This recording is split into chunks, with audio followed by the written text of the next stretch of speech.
Right. Good morning. I think the technical issues have been solved. Have they? Good. I'm very glad to welcome you to the first session of this conference. I hope you all slept well. Did you sleep well? Yes? Good. I am Thomas. I was introduced as a cyclist with short pants yesterday here. And I will moderate this session this morning. I'm a political science student. I graduated last year. I work in Germany, where I live, for the Schwarzkopf Foundation, which you may not be familiar with. It has a few interesting offers for you that I can explain to you in private during lunch. Ask me. What we do is to provide political education to young people, and our focus is on European politics, so European Union, but not just European Union, also the cooperation in general among European countries. And my specialty in particular is the topic of migration and refugees, which is why you will see me again on Sunday when we deal with this topic. However, for now, we have a different topic. And this is reconciliation and cooperation. We have three very interesting speakers that I have the pleasure to introduce to you. It is Ms. Maria Bulat from Serbia. Yeah, please, give her applause.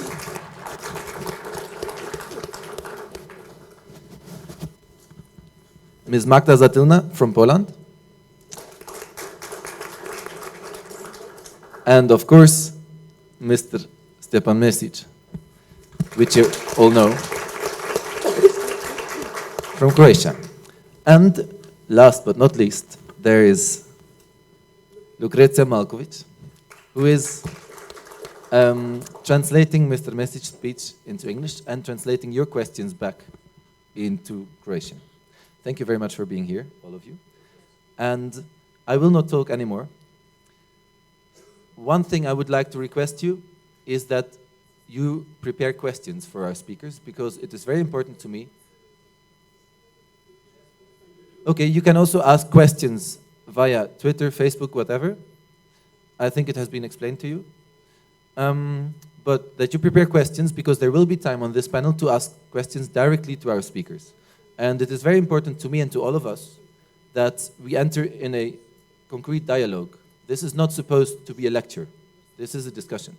So please prepare, and whenever our speakers finish their introduction, you have the possibility to ask them questions. I really hope to have many good questions from your side.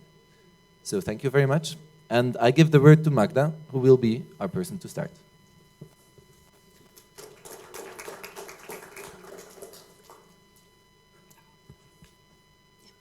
Good morning to everyone. On behalf of the German-Polish Youth Office, I would like to first thank you very much for the invitation to this conference. Unfortunately, the director of our organization couldn't come here personally, so I was asked to represent my organization.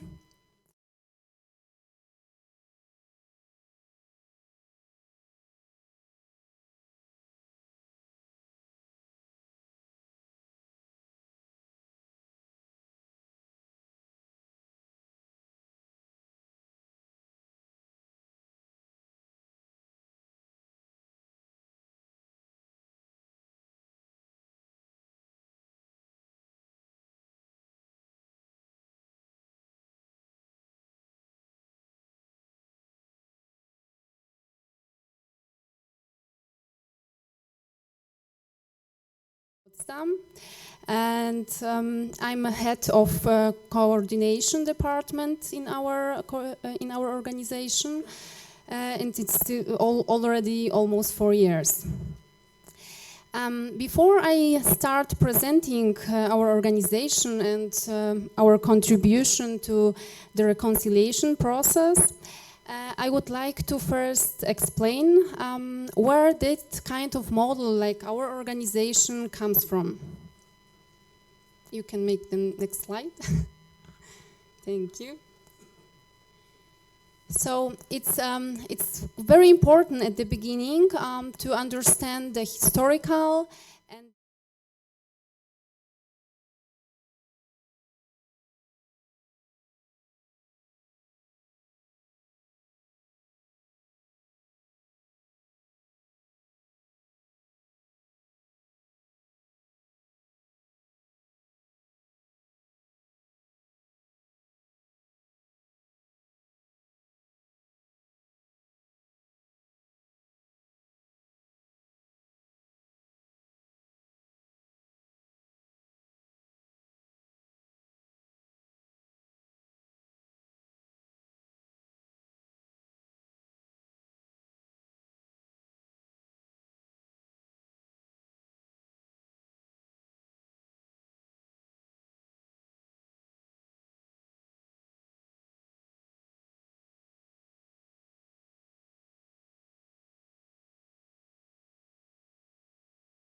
offices in Warsaw and in Potsdam, with two managing directors, one German and one Polish in the Polish office.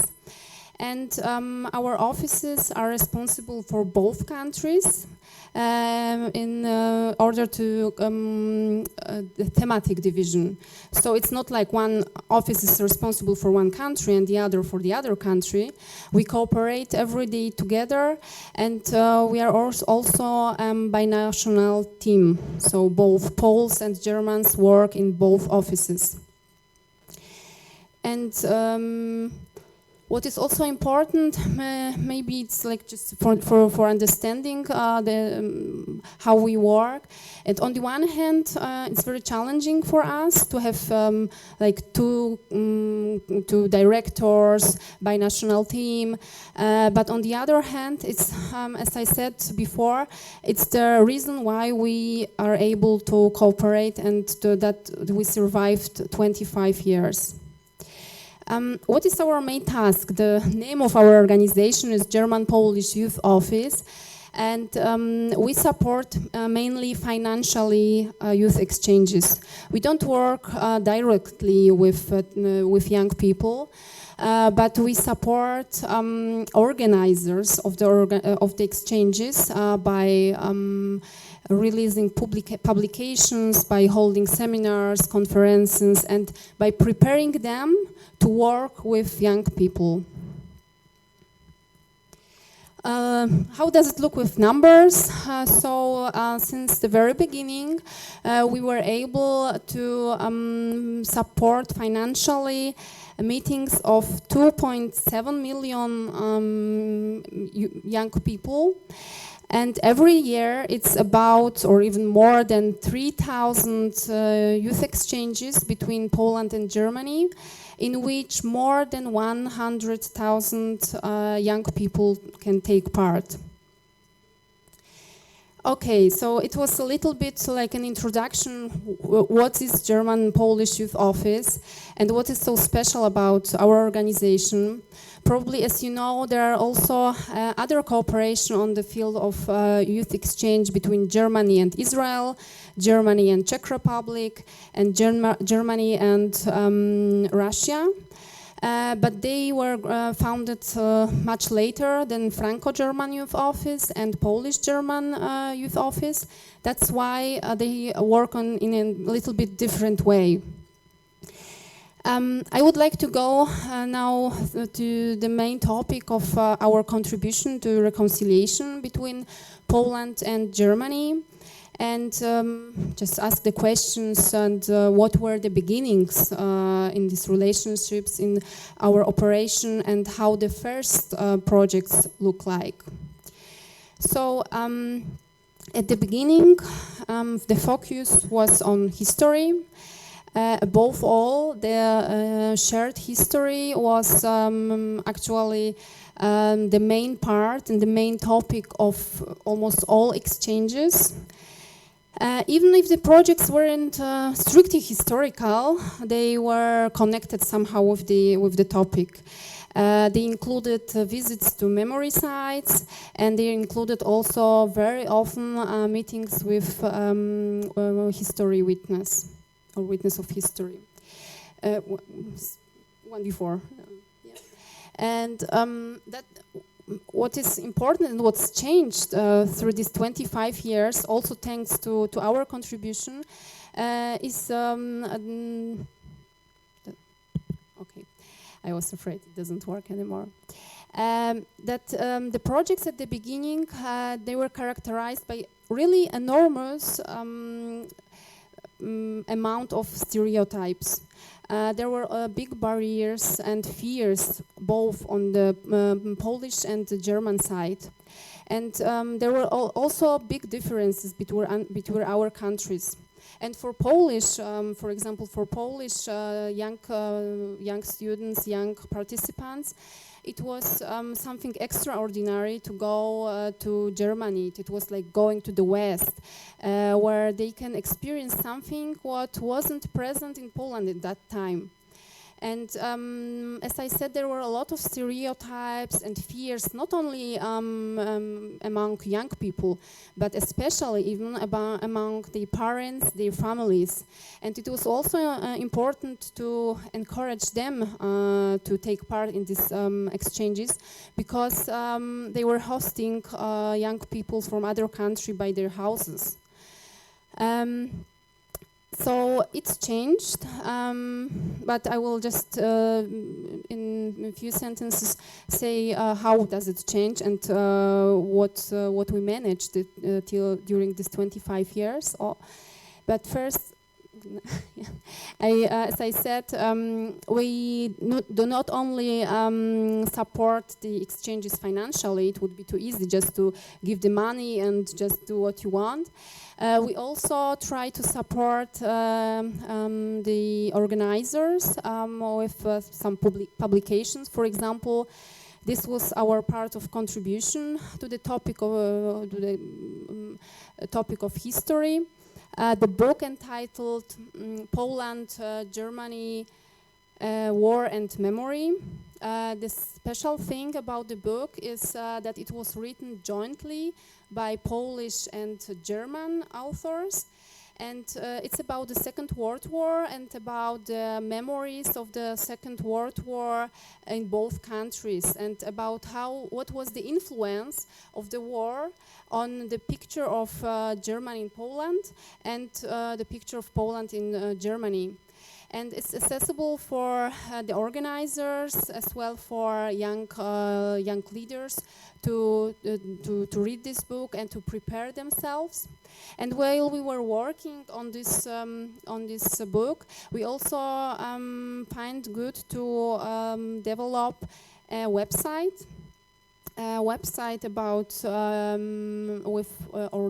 with information to memory sites. Because the most popular or the most places where are known or visit is of course Auschwitz or Treblinka or Ravensbrück, but there are also a lot of other places which are memory sites. So we made the list of them, but not only the list. There is a lot of methods and advices and tips how to prepare this kind of exchanges, how to prepare young people for the confrontation. And what I want to mention as well is the fact that generally German Polish Youth Office requires the projects to be binationality. That's the reason why we are also German Polish Youth Office. But there was one exception. The exception was about visiting memory sites, and this exception allowed till this year, till 2016, that groups from Germany could go to memory sites without the partner group from Poland. It was a part of where we thought it's really important to have this contribution, so that we can allow them to go there in just mononational groups. But from this year, we expect that it will happen just in the binational groups.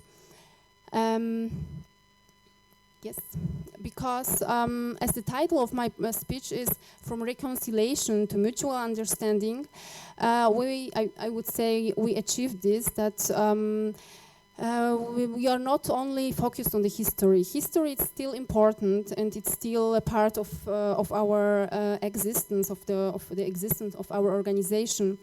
But our main goal and main premise is to let the young people to meet together. So we also are looking for some topics which are in the spotlight of young people now. That's why we develop so-called priorities, thematic priorities, which are connected with the interests of young people. For example, sustainable development, so that they work and discuss together how their life can influence the environment. Or our current topic is professional perspectives. It's the next one. Where we aim to help, or to just to help young people in the process of going from school to the professional life, what is actually quite important nowadays for them. And the last, what we are now working on is the topic connected with diversity. Like, it's quite bright topic, but as you all know, the problem of nationalism, discrimination, and hate speech spread up in like all in Europe. And this is not a problem between just like Poland or Germany. This is the general problem or challenge for Europe. To deal with this topic, and we are conscious about this, that this topic is also with a potential to conflicts, but it's also what we are expected, that now young people after these 25 years they are ready to discuss together, to cooperate together, and to discuss also controversial or difficult topics. And this is now something just what I wanted to ask, because I'm just telling about our experiences from German-Polish view. But this is also maybe something what is important for you. We support financially not only binational exchanges, but also with a third country, 3 national exchanges, so that you can also use the financial support of our organization to organize the exchanges between young people from Germany, Poland, and your countries. And in this, from next year, it will be also possible to finance them in the third country, what wasn't possible now. This is the celebration of our 25th anniversary, which we celebrated with an action Together for More. And it's also my conclusion of the speech, that after the really hard history, painful history, we would say we switch from the perspective how and what can we learn from our common history to this, what can we do together. That's why the action which we had for young people in our countries was entitled Together for More. So that together now people from Germany and Poland, young people, can work for other other issues, for other topics. Yes. Thank you very much.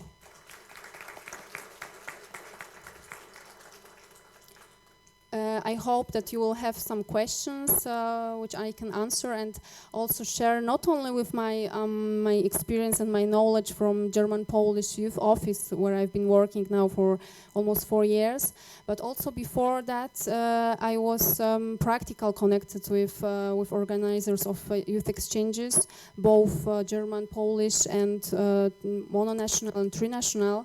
So I have also the other perspective, not only from everyday job in our offices.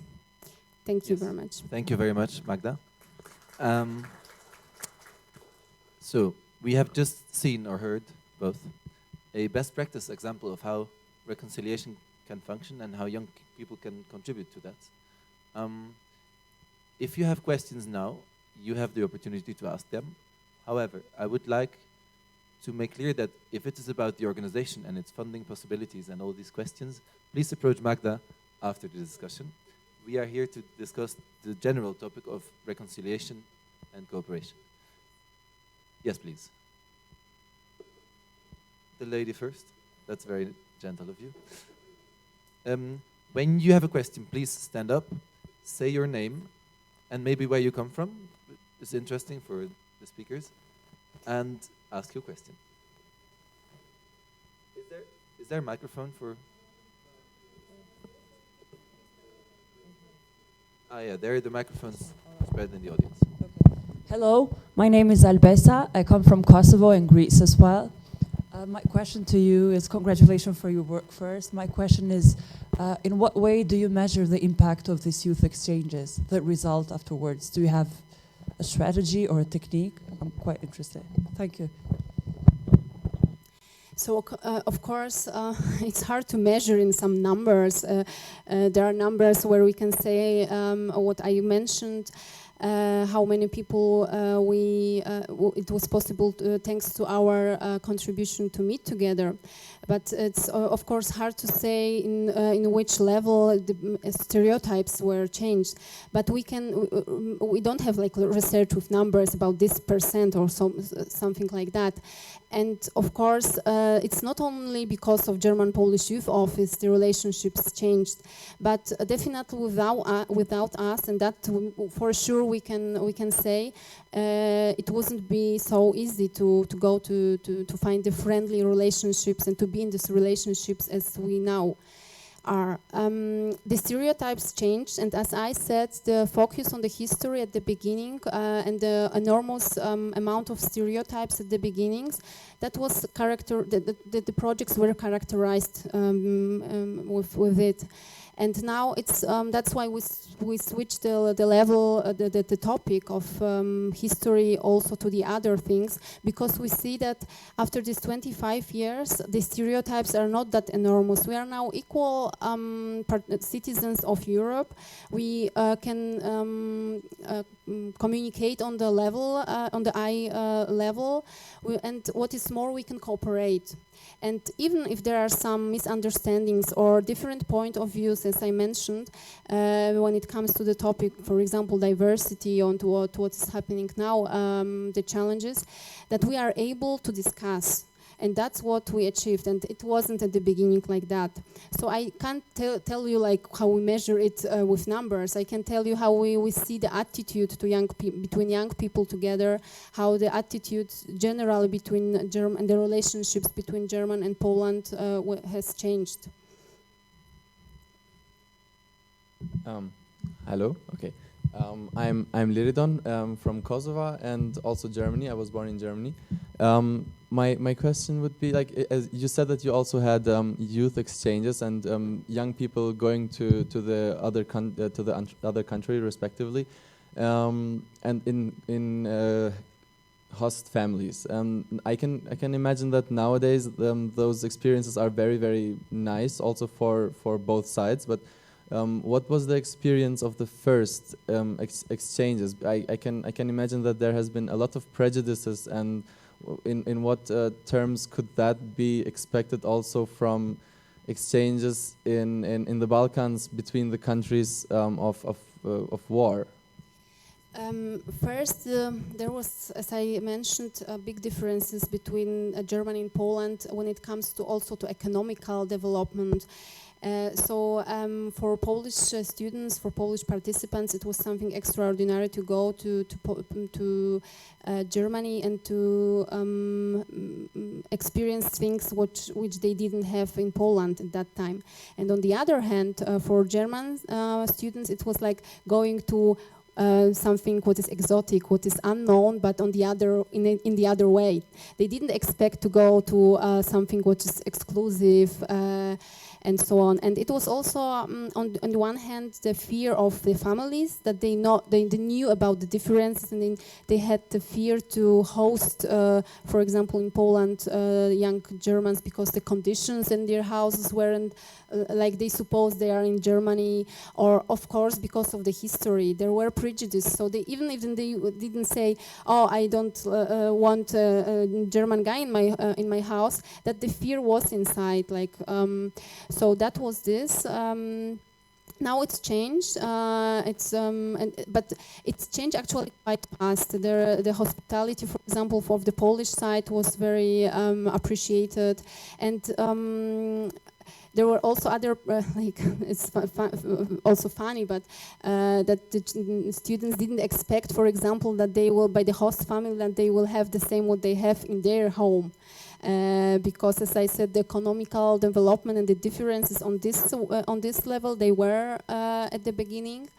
Now it's, as I can say from my experience, I was visiting one exchange, and there were like together people from Poland and Germany, and I couldn't really recognize who they are, from which country. And in the beginning, it was obviously.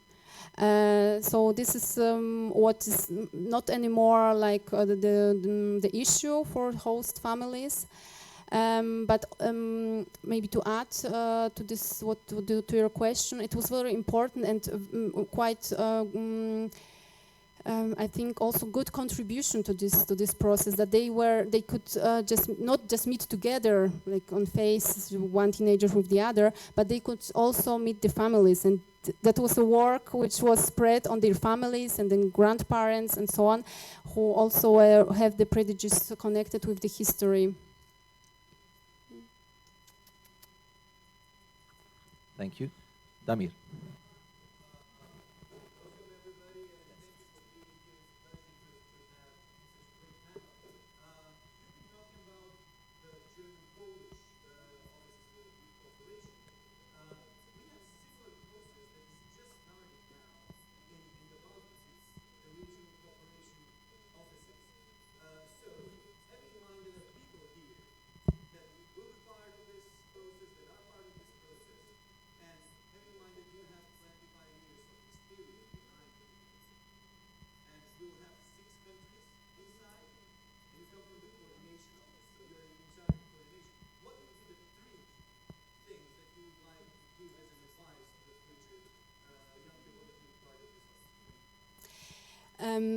Three things. It's a hard question. First of all, because as you mentioned, you have more countries which are involved in this. We were just two. But first, I would say what I mentioned at the beginning, equality. That each country has the same amount of the same level of involvement in how the organization should work.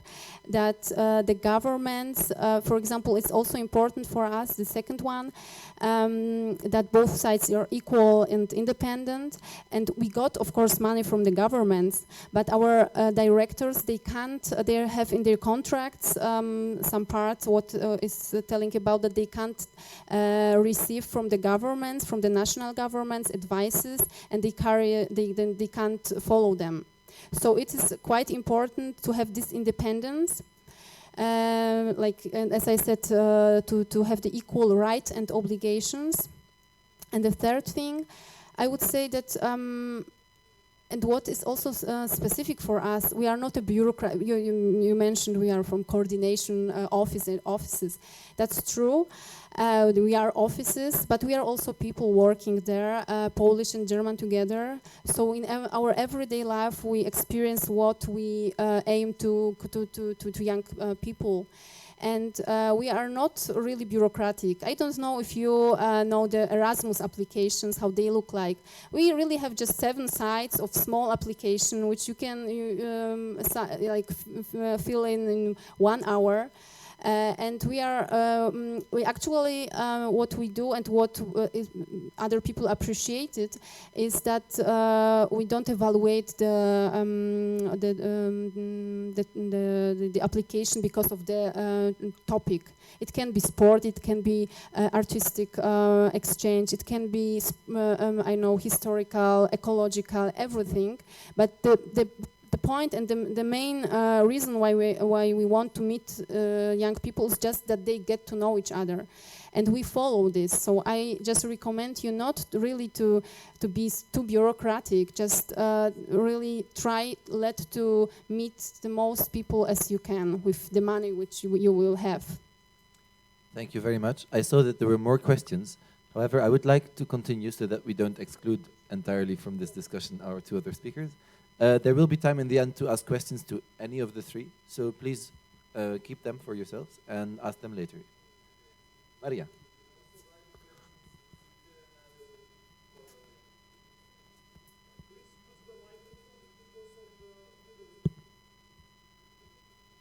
Okay, hello everyone. Thank you very much for the invitation. It's a great pleasure being with you today. My name is Marija Bulat, and I work for the National Youth Council of Serbia, which is an umbrella organization in Serbia, gathering at the moment 92 youth organizations.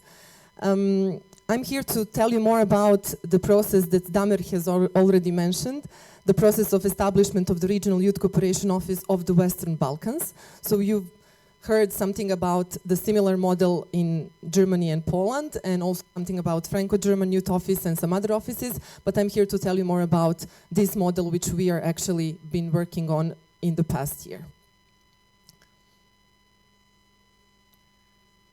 So, okay, another click. Thank you.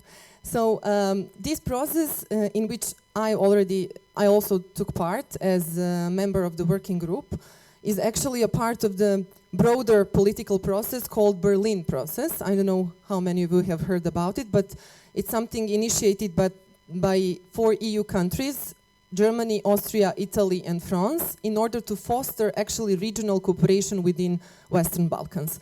So it's, as I said, a broader process dealing also with infrastructure, with connectivity, some other political things, but also youth are on the agenda, which is great. And I can tell you that so far, this has been like the most successful part of the process, so with concrete results so far. Establishment of Regional Youth Cooperation Office actually started by signing of the joint declaration in Vienna in August 2015, after which a working group was formed in October 2015. This is the context in which this is taking place, as you may know. So on one side, we are facing democratization of Western Balkan societies, which share both common heritage and many common challenges. And on the other side, we are still dealing with the peace building in our region and still dealing with the conflicts of the past decades and really different forms of prejudice and intolerance here in the region. The mission of the Regional Youth Cooperation Office is actually to really create conditions and support activities that promote reconciliation, mobility, diversity, democratic values, participation, active citizenship, and intercultural learning of young people in the Western Balkans. So in the focus are actually concepts of friendship, reconciliation, and cooperation.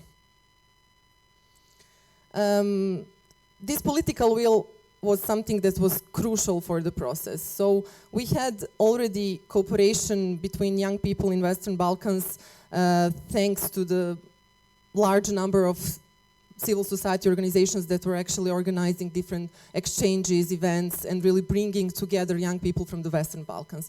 But what was needed and what was lacking so far was actually this political will. So the commitment of the governments that they will actually support the process of reconciliation of young people and actually support the process of cooperation. And in this Berlin process, we got that political will and we got the commitment from the governments. And when I'm talking about the governments, I'm talking about the governments of Albania, Serbia, Bosnia and Herzegovina, Macedonia, Kosovo, and Montenegro. Also, Croatia and Slovenia are taking part in this Berlin process, but so far they're out of this Regional Youth Cooperation Office. We are really hoping that they will join the process in the years to come. So, can you please go back? Another important part of this process is actually the collaboration between civil society and the government. So in this working group in which I took part, we had 6 representatives of governments, and we had the equal number of representatives from the civil society. This was very important for the process because civil society brought in the expertise in regional youth cooperation, brought in the expertise in youth work and youth policy, and really was a valuable contributor to the whole process. Also, we had a strong support from international community, especially Franco-German Youth Office, which was helping the moderation of the entire process. This was a learning process for all of us because never before we had the experience of establishing such a regional structure, and it's very complex and it's very fragile, but I think that we made a good team spirit and really were open to learn lessons from other examples such as Franco-German Youth Office, German-Polish Youth Office, etc., which examples we've been actually able to hear. And the important thing is that we really thought regionally. So we wanted this process to have this regional ownership, and we really, in every case in which we were stuck and maybe thinking about interest of one particular country or one particular political option, we went back and really put a mindset on this regional context and what it will bring to the region. And we managed to reach consensus in many of the cases. So as I said, it wasn't 12 people, but 13 people, because Bosnia and Herzegovina actually had 3 people involved. And we had the common rules that we had to follow in the process. As I said, so governmental and non-governmental representatives, and we had 6 months from October 2015 to March 2016 to work on the statutory documents of this office. So we worked on the mission, vision, activities, the structure, and also financial framework for the office. And on the 1st of March, we presented our work, so what we delivered to the governments. Now something more about the office and how it is planned to function. So this is the mandate. It will support youth projects and contribute to these things. I'm not going to read them all, you can see it here. But basically, intercultural learning, mobility and reconciliation are in the focus of the future work of the Regional Youth Cooperation Office, which we call RYCO because it's the abbreviation. So if I say RYCO, it's it. It will have a headquarters in Tirana, but also 5 local branch offices in all of the capitals of other 5 countries.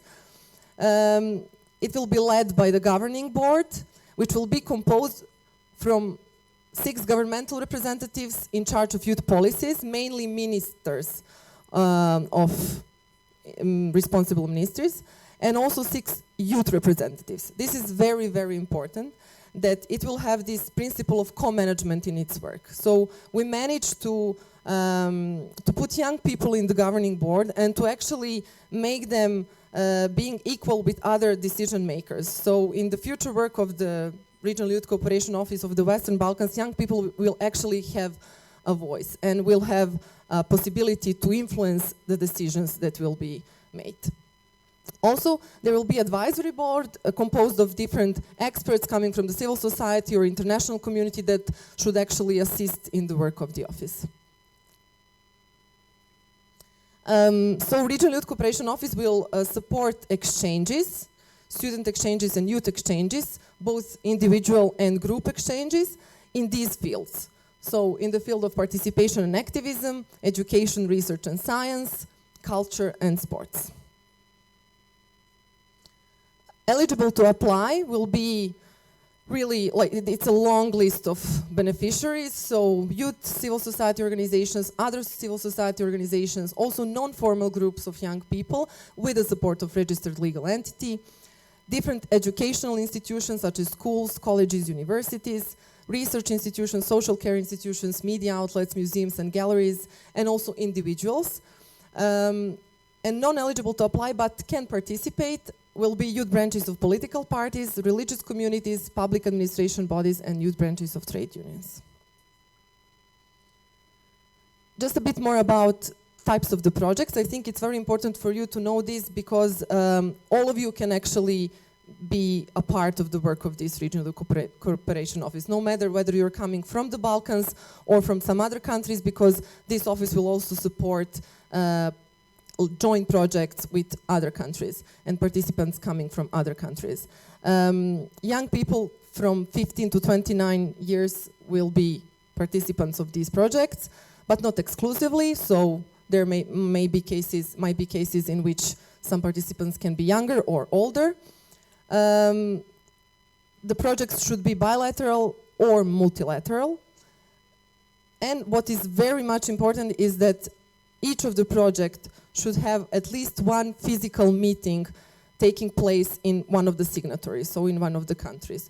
These physical meetings are crucial, I think, for the process of reconciliation and the process of intercultural learning. I mean, even we in the working group experience how important it is to really physically meet with the colleagues and to deal with different stuff. If we would have done it online or in some other means, I think that it won't be so successful as when we are actually meeting regularly every month. And yeah, it will support individual and group exchanges with different duration. This is what RICO will bring to young people, at least what we hope it will bring to young people of the region. So new learning opportunities, and it will really give them the possibility to work on their skills and to develop competencies. It will bring them travel opportunities. We're still facing some limitations in mobility in the Western Balkans, especially in the case between, for example, Bosnia and Herzegovina and Kosovo, where there is a visa regime still ongoing. So this will actually open some new opportunities for young people. Employment opportunities and also networking and contact making. It will surely influence their personal and professional development. And at the same time, it will bring something to the region. So it will foster cooperation, it will enhance mobility, support reconciliation, build peace and stability, and really ensure the prosperity of the region. It will definitely really support the regional development in this part of the world. So that's it in brief. I wanted to be really short in order to let you ask the questions, and if there are any, I would be happy to answer. Thank you very much. Thank you very much, Maria. Again, we will take a few questions right now and keep the others for afterwards. Is there anyone at this moment? Yes, please. Hi, I'm Antonia from Croatia, and I'm curious about what you said about Slovenia and Croatia not participating in this. Can you explain a bit? Why is that? And yeah. Yeah, it's a $1 million question. I mean, as I said, this is a political process. So, so far, Croatia and Slovenia haven't shown enough political will actually to support this concrete process and to be active participants of it. They're following, and they were there when these joint declarations were signed, but so far they didn't want to actually take active part. Don't ask me why. I mean, those are like political reasons, but we do believe that really in the years to come they will join. We will, let's say, left the open door for them. So in the statute of the Regional Youth Cooperation Office, there is an article saying that also some other members can join, especially Slovenia and Croatia. So I do hope that it will come. I think that extremely important is to advocate actually for that to happen. So to work within the country with the civil society organizations, especially the ones working with youth, in order to really make a pressure towards the government that they should sign this agreement as soon as possible. Thank you. I'm Sotri Gabelovski. I come from Macedonia, from Kruševa. I would like to ask you, what are your expectations? Do you think that you can reach at some point the desired level of reconciliation and intercultural collaboration? Thank you. Well, I really believe in this project. I'm not only because I was personally involved, but also because we learned from other examples that it is possible. I mean, it will take time. We cannot expect that it will happen overnight. But step by step, I think it's possible. Somebody said that whoever attended some kind of student or youth exchange never fought the war.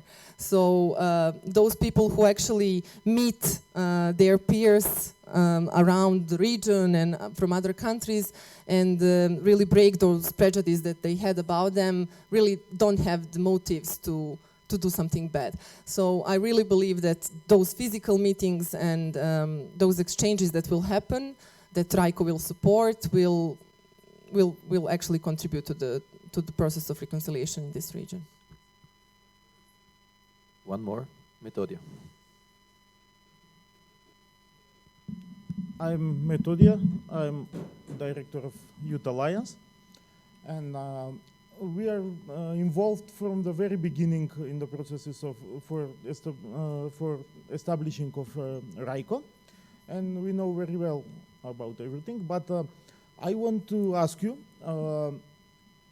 that is question for the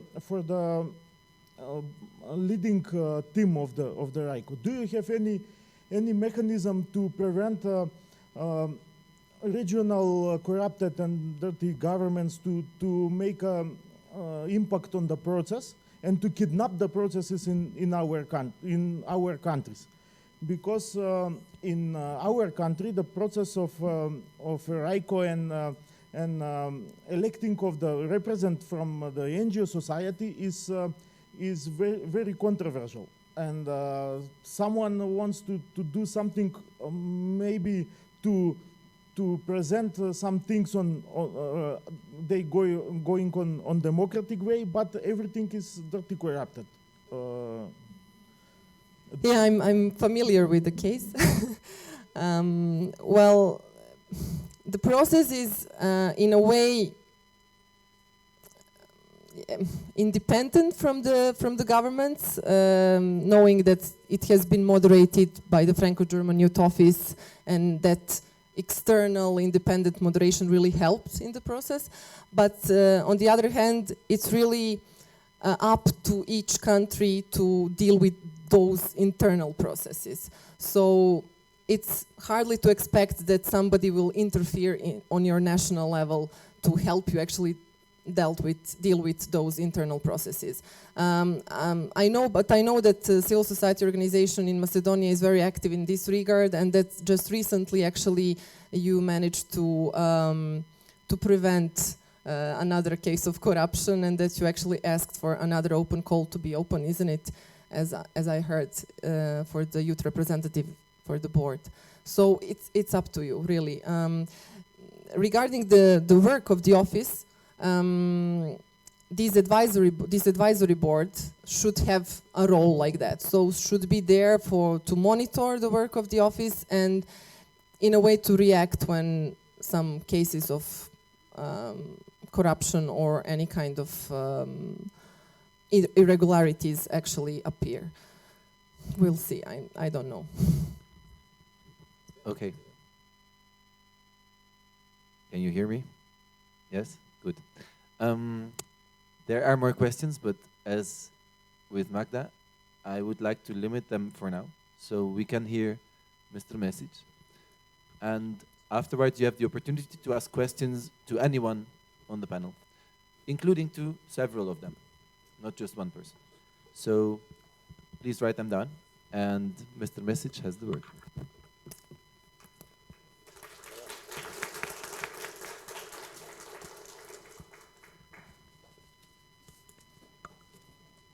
Prije nego vas upoznam sa mojim istupanjem, moram vam reći tko sam ja. Before I go on with my presentation, I have to tell you who I am. Dakle, u mojih 82 godine radio sam puno poslova. In my 82 years of age, I've done so many things. Bio sam diplomirani sam pravnik. I graduated law. Bio sam gradonačelnik. I was a mayor. Predsjednik vlade. President of the government. Predsjednik parlamenta. President of the parliament. Zadnji predsjednik predsjedništva Jugoslavije. The last president of the presidency of former Yugoslavia. 10 godina predsjednik Hrvatske. And for 10 years I used to be president of the Republic of Croatia. Tako da o mnogo pitanjima možete me poslije pitati. So you can ask me various questions later on. Dakle, cijenjeni sudionici i gosti, dragi predstavnici mlade generacije, drago mi je što vam se mogu obratiti i što se mogu obratiti baš vama, mladima. Stoga i moram početi sa zahvalom na pozivu koji zaista nije kurtoazan. Vi pripadate generacije koja će doslovno sutra uzeti stvari u svoje ruke. Moja vam generacija, pa i one mlađe od mene, predaju štafetu. Dear guests and participants, dear representative of the younger generation, I'm honored that I can address you, the young people, and I thank the organizers for inviting me here, and this is not just a courtesy. You are the generation that will literally take matters in their own hands tomorrow. My generation and the generation younger than me are handing you the keys. Ili bi to barem trebali učiniti i to na način da maksimalno olakšamo sučeljavanje s problemima i otvorenim pitanjima s kojima ćete se sudarati na pravome putu. No mislim da vam time ne govorim ništa novo. Ako još nemate čvrsta saznanja o tome da krećete putem koji nije ni lagan, ni jednostavan, onda se naznake zato sigurno već iskusili i osjetili.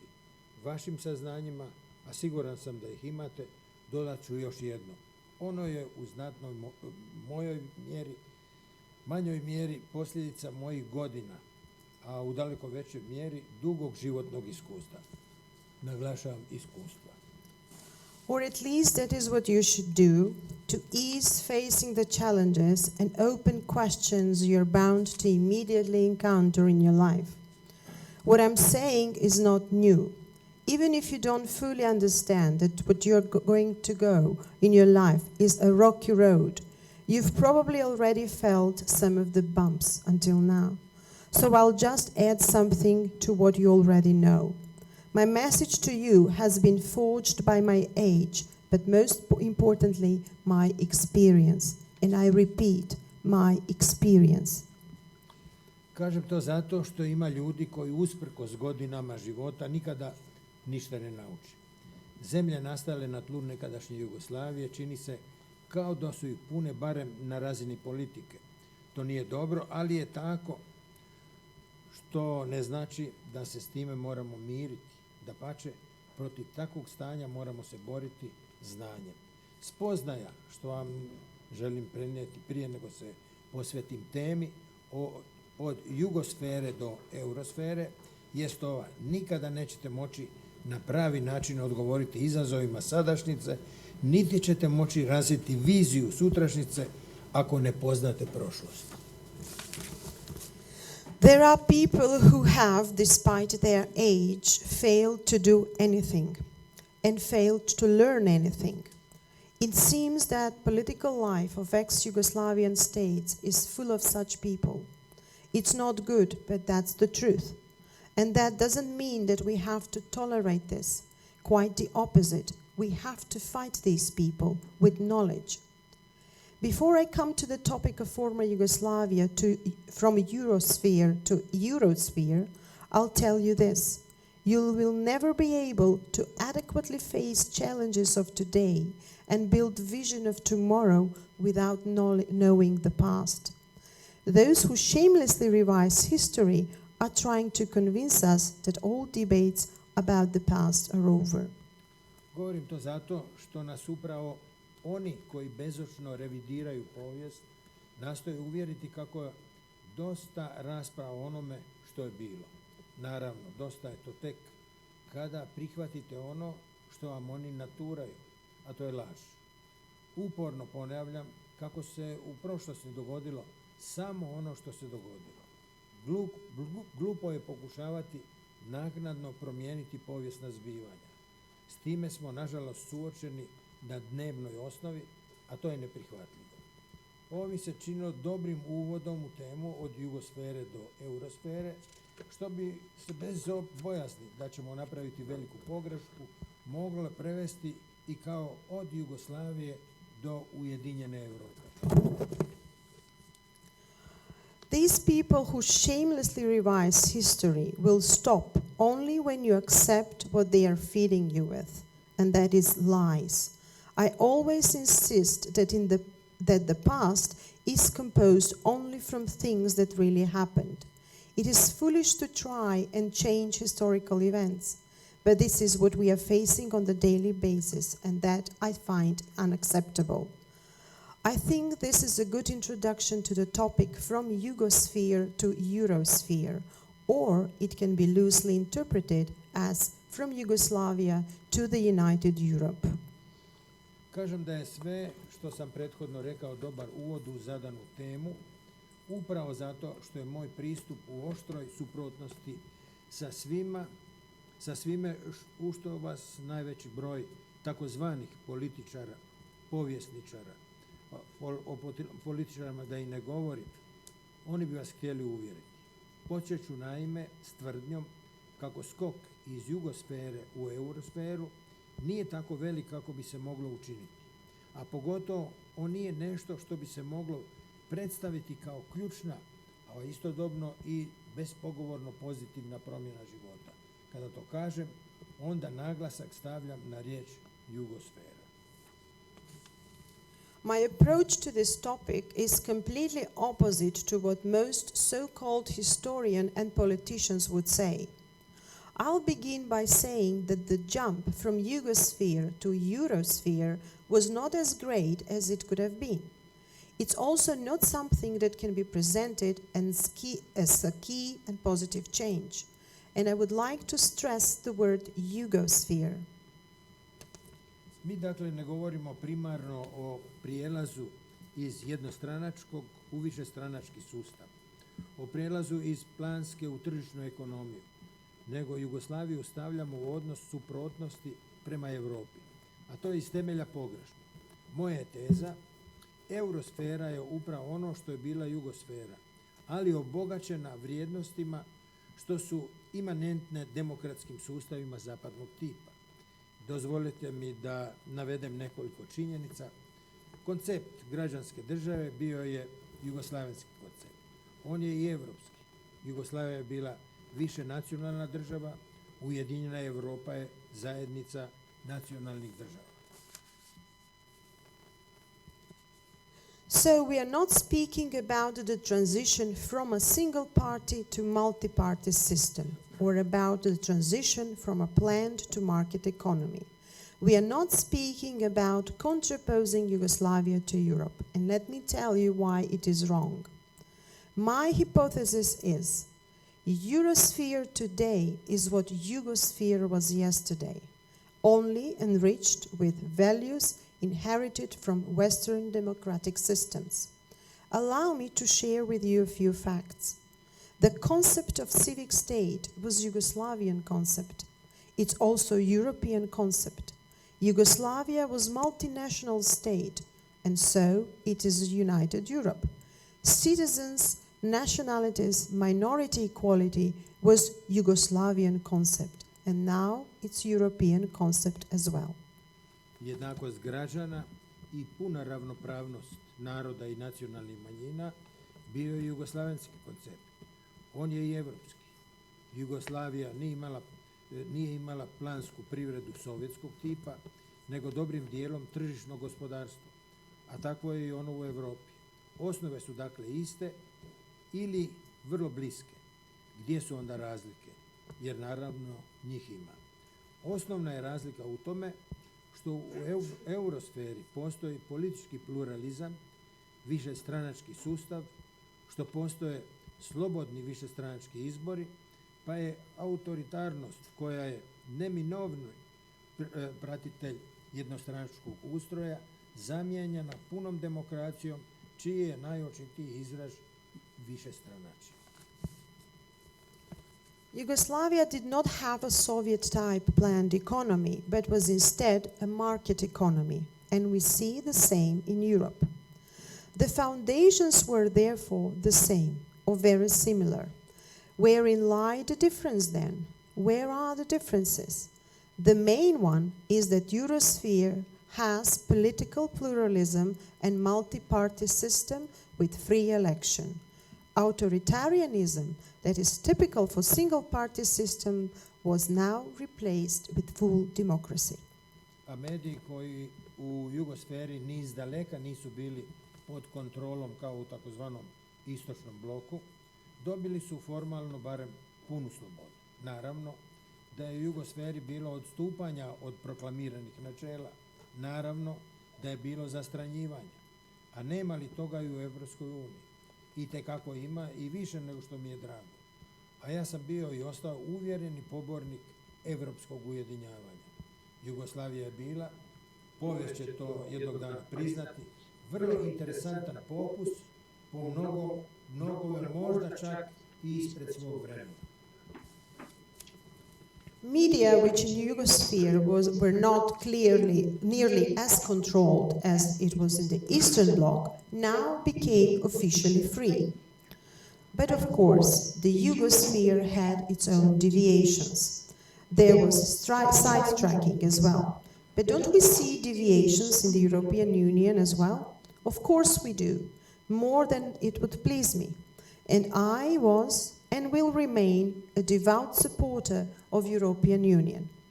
One day, the history will admit that Yugoslavia was a very interesting experiment, in many ways so much ahead of its time. Raspala se jer je najveća republika odlučila u jednom trenutku,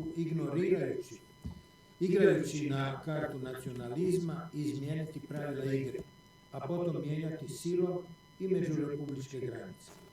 Jedan nacionalizam izazvao je na političku scenu drugi. I koliko god da su se međusobno sukobljavali, što je na kraju rezultiralo i otvorenim ratom, toliko su objektivno gledano bili složni u tome da Jugoslaviju treba uništiti. Jer samo pod tom su pretpostavkom mogli ostvariti svoje ciljeve. I evropsko ujedinjavanje počelo kao eksperiment, ali upravo na vama je da ne dozvolite da završi kao neuspjeli eksperiment. Yugoslavia broke up because the biggest state decided to change the rules of the game and to play the nationalist card while trying to change the state borders by force. And one nationalism led to another nationalism. They clashed in an open war, but in the end, we all agreed that Yugosphere had to be terminated. It was the only way their goals could be achieved. European unification also started as an experiment, and it is up to you to see that this experiment doesn't fail. Dakle, u sve sličnosti, a nedvojbenih ima, apsolutno se ne smije dozvoliti da eurosfera doživi sudbinu Jugosfere. Vi to ne smijete dozvoliti. S tim pozivno se obraćam vama mladima, jer znam da ste već 4 stoljeća, dakle, kroz cijeli život ili gotovo cijeli život, izvrgnuti indoktriniranju sa svrhom da vas uvjeri kako sve ono prije nije ništa valjalo, kako je ono bilo mrak, a tek nakon godine 1990. Obasjalo nas je sunce slobode. Znam što govorim, najveći dio života proveo sam u takozvanoj Jugosferi, odležao sam godinu dana u zatvoru, kada sam se zauzimao za određene promjene koje se režimu nisu sviđale. Taking into account all similarities between the Yugosphere and Eurosphere, we absolutely must not allow that the Eurosphere will repeat the destiny of the Yugosphere. You must not allow this.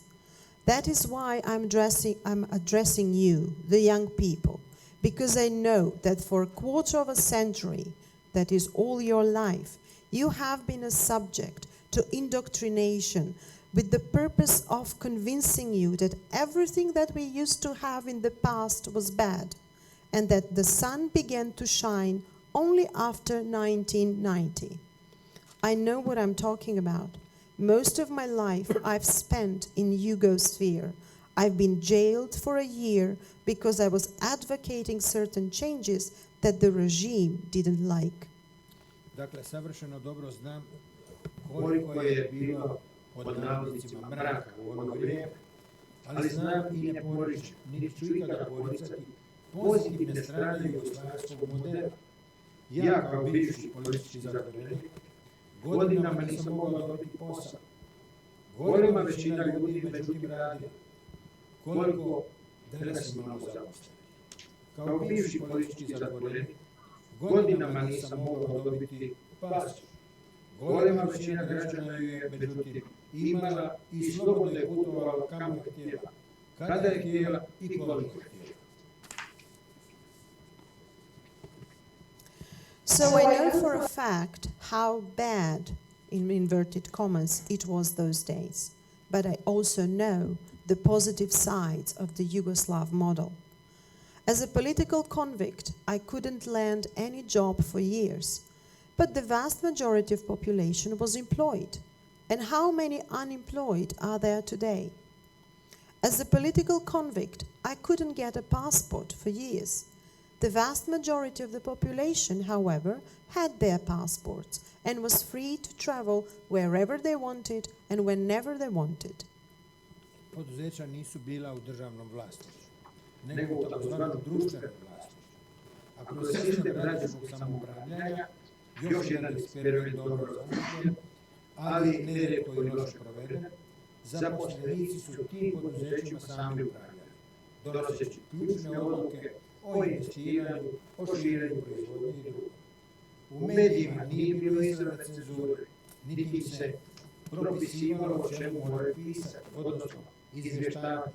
Postojalo je, i to moramo znati, nekoliko tabu tema koje se nije diralo, nekoliko stvari koje se nije dovodilo u pitanje. Companies were not owned by the state, they were so-called in civic ownership. Workers themselves were governing their companies through the system of the so-called workers' autonomy. It was yet another experiment that was conceived in a good way but was often misused. Workers were thus taking part in all major decisions on investing, production, or enlargement. The media didn't have direct censorship. They didn't have specific guidelines on what they could cover or what they must not cover. There were, however, certain taboos. Koliko su mediji u jugosferi bili zaista slobodniji od onih u eurosferi, u kojoj novinar mora pisati onako kako vlasnik od njega očekuje, inače će izgubiti posao. To prepuštam vama da ocjenite. Zašto vam sve to govorim? Da hvalim Jugoslaviju, čiji sam bio posljednji predsjednik, ni slučaj. Jugoslavija je prošlost, ona se u dotadašnjem modelu naprosto nije mogla održati. A do novog modela se zbog politike najveće republike nije moglo doći. Dakle, zašto? Zašto? So it is up to you to decide which media was more free, the Yugosphere one or the Euro ones, where the journalists who don't know what to write and what is expected of them will lose their job. Why am I telling you this? To glorify Yugoslavia, whose president I was? Certainly not. Yugoslavia is history. It was an unsustainable model. The new model was impossible due to the actions of its biggest state. So why am I telling you this? U prvom redu zato da postanete svjesni kako nekadašnja federacija, koja doduše jest bila autoritarna i jednostranačka država, zapravo jedva da je po ičemu sličila takozvanom socijalističkom državnom ustroju Istočne Europe i Sovjetskog saveza, koji je te zemlje držao pod čvrstom kontrolom, pa je čak i vojno intervenirao kada bi neka pokušala samostalno plesati. Govorim to zato da shvatite kako su promašena i zlonamjerna, ali prije svega duboko netočna sva tumačenja koja nekadašnju Jugoslaviju svrstavaju u isti red s takozvanim istočnim blokom.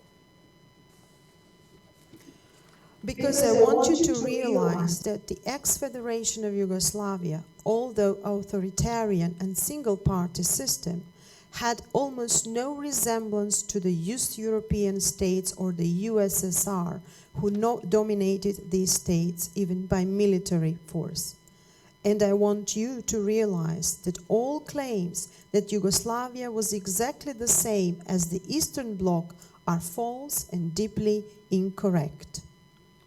U Jugoslaviji učenik nije mogao biti izbačen iz škole ako je poslao dopisnicu u radio stanici u nekoj zapadnoj zemlji. U istočnoj Njemačkoj, na primjer, itekako je. U Jugoslaviji, osim prvih nekoliko godina njezinog postojanja, nije vrh partije propisivao što će i koliko proizvodi neka firma. U istočnoevropskim zemljama itekako je. U Jugoslaviji je školovanje bilo omogućeno i to besplatno, svakome. U Čehoslovačkoj, Evo opet samo jednog primjera. Djeca iz građanskih obitelji godinama nisu mogli upisivati fakultete jer je režim želio stvoriti novu svoju inteligenciju. In Yugoslavia, a pupil couldn't be expelled from school for sending a letter to some foreign Western radio station, for example. In East Germany, on the other hand, such pupil would be expelled. In Yugoslavia, apart maybe from the first few years of existence, the party top officials did not dictate what and in which quantities the companies will produce. In East European countries, however, this was the standard. In Yugoslavia, education was free for everyone. By comparison, in Czechoslovakia, for example, children from urban families were denied higher education for a long time because the regime wanted to create its own elite educated class. Jugosfera nije bila ništa drugo nego eurosfera u malome, ponavljam, s tom razlikom, a ona svakako nije nebitna, da eurosferu obilježava sve ono što spada pod pojam demokracije zapadnog tipa. No ta demokracija, odnosno način na koji se primjenjuje, a pogotovo način na koji se žele nametnuti i to silom drugim zemljama, pokazuje i ozbiljne nedostatke. I toga morate biti svjesni. Zadatak je vas mladi da te nedostatke uočite i da se borite za njihovo uklanjanje. Na primjer, da se borite za ponovo pravo građanstva, socijalnoj noti i solidarnosti međuljudskoj, ali i međunarodnoj. Yugosphere was nothing more than a small Eurosphere with a key important difference. Eurosphere is shaped by everything that is implied by Western type democracy. But this democracy has many downsides, and you have to be aware of this. It's up to you, the young people, to acknowledge these downsides and fight for their removal.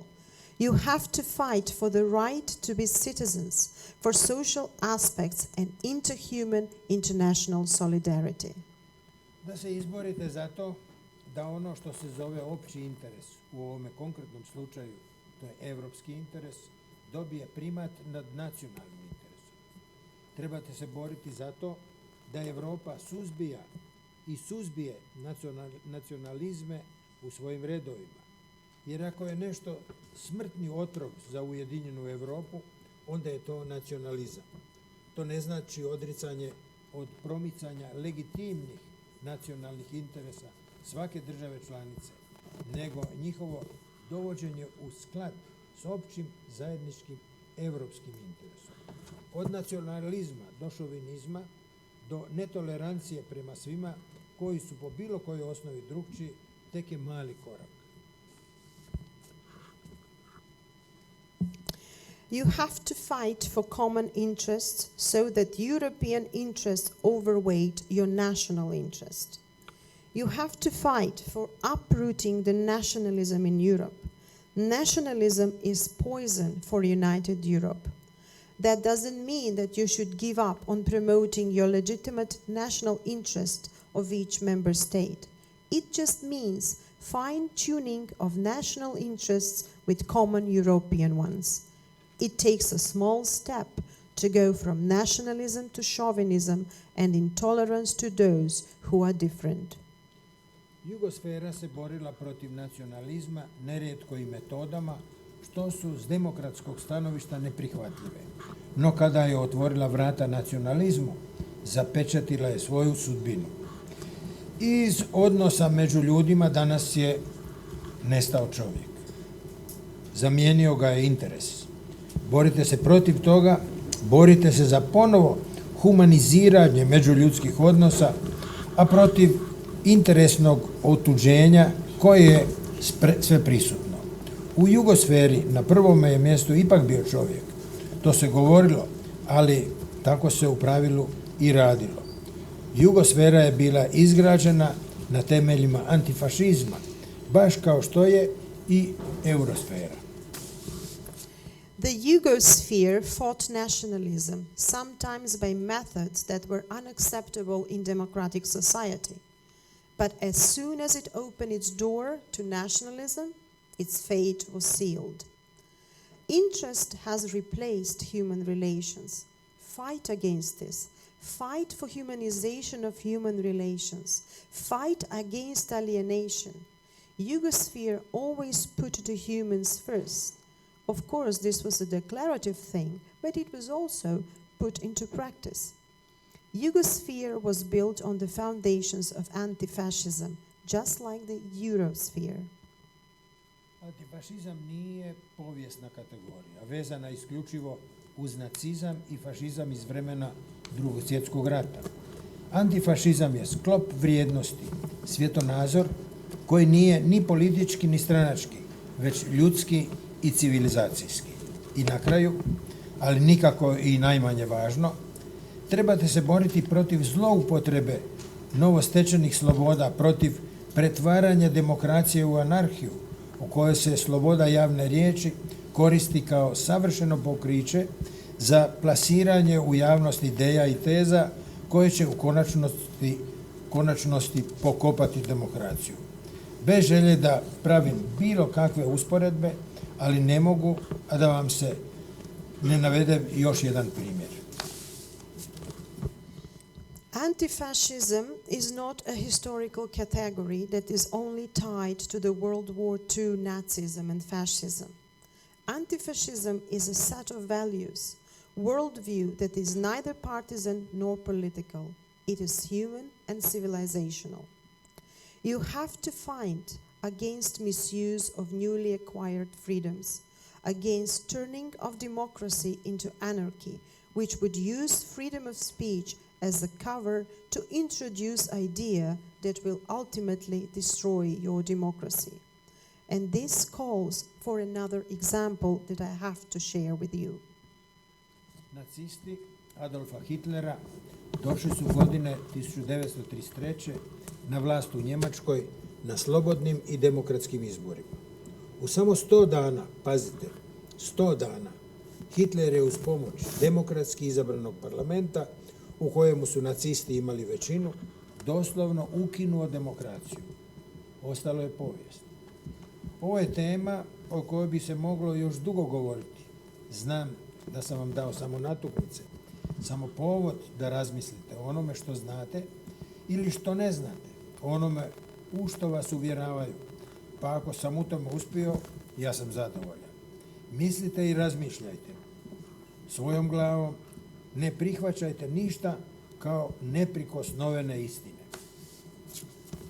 Hitler's Nazis came to power in 1933 after free and democratic elections. In just 100 days, and I repeat, 100 days, Hitler has literally abolished free parliament democracy, and the rest is history. And this is a wide topic, and we can go on talking about it. But I have given you clues, the food for thought. Think about what you know and what you don't know, and what they or somebody else wants you to know. If you think about this, my task is accomplished. Think with your own head. Do not accept anything as sacred truth. Istražujte i proučavajte. Osim izjava populističkih političara, dubioznih historičara i onoga što ćete naći na internetu, ima i drugih izvora. Nađite ih, uspoređujte i još jednom razmišljajte. Jer ne budete li znali što je bilo, nećete biti u stanju napraviti iskorak prema onome što treba biti. Drugim riječima, ne budete li znali što je zaista bila jugosfera, nećete uspjeti ući i u to uspješno u eurosferu. A taj je korak vašoj generaciji životno potreban. Hvala što ste me saslušali. Always analyze and research. There are other sources besides politician sources, besides historians' claims. There are other sources besides what you can find on internet. Find them and compare them, and think with your own head. Because if you don't know what used to be before, you will never be able to step forward in what has to be in future. In other words, if you don't know what the Yugosphere was, you will never be able to successfully enter the Eurosphere, and your generation needs that. Thank you for listening.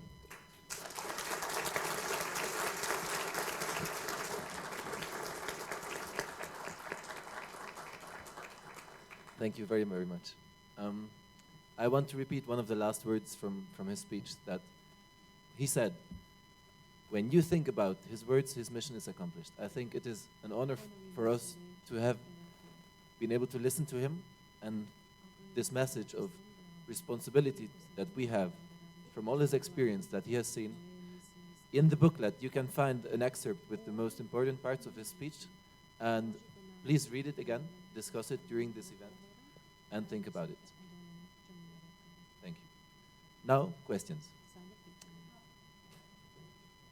And before I take your questions, I would also like to recommend, or to encourage that you talk to each other, ask each other questions, and make comments. So, there are Twitter questions. I will not start with them, but they will be asked. Thank you, Nemanja. 1, 2, and 3. So we will collect a few questions and then let them answer. Otherwise, it's going to be ping pong. Okay? Thank you very much. My name is Marie Kirchner from Germany, and I really enjoyed to listen to your words, especially drawing the comparison between Yugosphere and Eurosphere.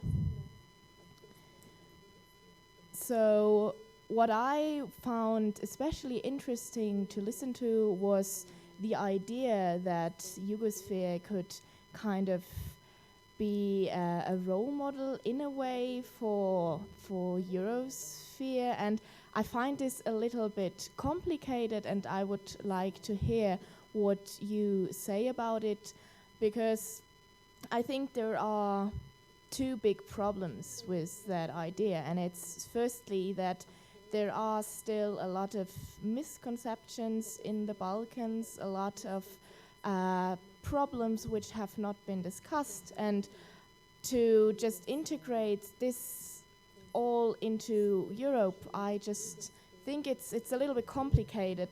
Also, and this is where I, from my German Western European perspective, come in, is because there is a lot of imbalance within Europe and within the EU. And especially when you say that the Yugosphere failed because one state tried to be bigger and impose a bigger impact on the entire sphere, I see a big problem with that, because we don't have a system in Europe at the moment where we can really say we are on an equal stand, especially coming from the Western perspective towards the Balkans. So what I would like to ask to you as a question is how you imagine this accession to work on equal terms in order to prevent that we will have from the very beginning a very unequal system within Europe between the West and the East.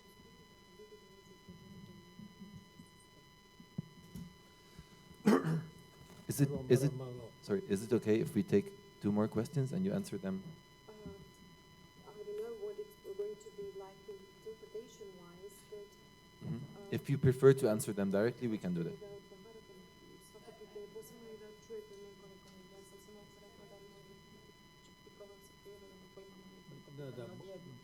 It's better that we go question after question. Please. Prvo moramo objasniti uopće Jugoslaviju ili Jugosferu. I have to explain to you, first of all, the Yugoslav system or the Yugosphere. Jugoslavija je bila sastavljena od 6 republika i 2 pokrajine. The Yugoslavia was consisted of 6 republics and 2 provinces. Imala je 3 glavna integrativna faktora. It had 3 main integrating principles. Tito sa svojom karizmom. Tito and his charisma. Drugi Savez komunista ili komunistička partija, više nacionalna. Second, the Communist Party, which was multinational.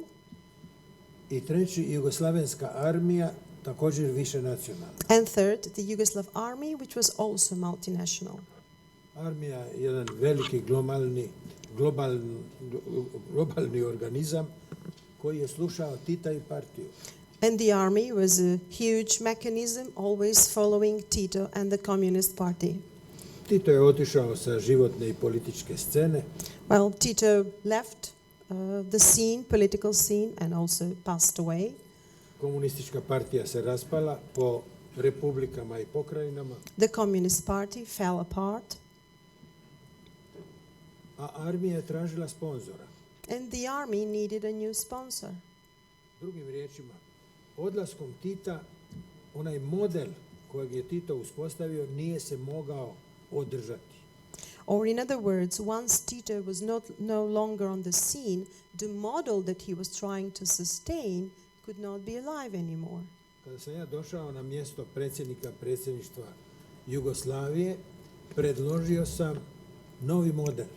When I became the president of the Yugoslav presidency, I suggested a new model. Jer je u Jugoslaviji sve bilo blokirano.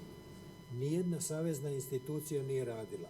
Because in Yugoslavia everything came to a stalemate and no federal institution was functioning anymore. Ja sam rekao, ja sam zadnji predsjednik u ovom modelu. And I said, I'm the last president in this model. Moj prijedlog je bio da se prihvati jedan model konfederacije. My suggestion was to accept a model of confederation. So not federation, confederation. Na 3 do 5 godina. A 3 to 5 year period of confederation. Da se kaže koji poslovi idu na novostvorene države, a koji ostaju konfederaciji. So my model was to divide the tasks and the duties to the confederation and to the national level. So it was a decision which tasks to give to the republics and to the confederation. Pa nakon 3 godine ili nakon 5 godina vidimo ako stvar ide, produžimo konfederaciju. And after the expiration of 3 or 5 years, we will sit down and see the results. If it wasn't working, then we will change it. If it was working, we will just extend the period. Taj model nije prihvaćen. But the model was not accepted. Protiv njega je bio Slobodan Milošević koji je došao na čelo Srbije. Slobodan Milošević, who was leading Serbia at the time, was against this model. Njega je zanimalo promjene granica. He was mostly interested in changing the borders. I on je mislio ako armiju preuzme na svoju stranu, silom će promijeniti granice. And he thought that if he wins the army, he will be able to change the borders by force. Jer njega nije zanimala ni federacija ni konfederacija. Because he was not interested. He wasn't interested either in federation nor confederation. Njega je zanimala velika etnički čista Srbija. He was interested in great, ethnically cleansed Serbia. U Hrvatskoj je na čelo došao dr. Franjo Tuđman. In Croatia, the leader of Croatia at the time was Dr. Franjo Tuđman. Koji je mislio ako Milošević može mijenjati granice, bilo bi dobro da malo i Hrvatska podeblja svoje granice. Who said and who thought if Milošević can widen the borders a little bit, why don't we? A to je značilo rat. And that meant war. Preko 100.000 je poginulo. More than 100,000 were killed. Veliki broj ranjenih. Much more were wounded. Razorena infrastruktura. Destroyed infrastructure. Ekonomija. Economy. A granice se nisu promijenile ni 1 milimetar. And the borders did not change a single centimeter. Tako da taj model, jugoslavenski model, nije mogao uspjeti jer nismo mogli doći dogovorno do drugog modela. And the Yugoslav model failed because we couldn't reach the new model with mutual consent, with agreement. Ja sam danas najveći pobornik ujedinjenja, evropskog ujedinjenja. Now I'm strongly supporting the European unification. Jer smatram da je to izlaz i za velike i male države u Europi. Because I think that is the best way for both big and small countries in Europe. Ako se Europa ne bi udružila, If Europe failed to unite, Europa izlazi iz igre. Europe is out of the game. Ona nema šta tražiti u igri velikih igrača danas u svijetu, Rusija, Amerika, Kina, Japan, Brazil. Europe has no place in the game of the great political world powers like United States, Russia, China, Brazil, Japan. Dakle, u ekonomskom smislu Europa ostaje u igri ako se udruži. So Europe can stay in the game, especially the economic game, only if united. Ali ima još jedna stvar zbog čega je važno evropsko udruživanje. But there is also another thing why the European Union is important. Evropska unija, dakle udružena Europa, isključuje rat kao političko sredstvo. United Europe excludes war as a political instrument. Gledajte ratove u povijesti u Europi. Uvijek su agresori tobože nekog štitili, a u stvari su osvajali tuđi teritorij. If you look at the European wars in history, the aggressor always used to say that they were protecting somebody, which was not true. They were just trying to expand their territory. Hitler je štitio Sudetske Njemce, Povoljške Švabe. Dakle, uvijek je tobože nekog štitio. Hitler was also saying he was protecting the Sudan Germans and other Germans, but it was not the truth. Milošević je Srbe štitio. Milošević was protecting the Serbs, allegedly. A svi su htjeli tuđi teritorij. But everybody wanted more territory. Kad otvorimo granice, svi u Europi, kad otvorimo svi svoje granice u udruženoj Europi, nema motiva za osvajanje tuđeg teritorija. If we open the borders in united Europe, there will be no more motive or incentive to conquer new territories. Jer u udruženoj Europi svaki narod će živjeti u svom ukupnom kulturnom korpusu. Because in united Europe, every nation will be living in their own united cultural discourse and corpus. Dakle, Francuzi neće svi živjeti u Francuskoj, ali će živjeti u svom ukupnom kulturnom francuskom korpusu. Not all Frenchmen will be living on the French territory, but they will be living in the French cultural core. Svi Njemci neće živjeti u Njemačkoj. Or the same goes for the Germans. Ali će Njemcu biti sasvim svejedno kad je zakonska regulativa ista, da li s jedne ili s druge strane granice. If the laws are the same everywhere, it will be the same for a German person to live on this side or the other side of the border.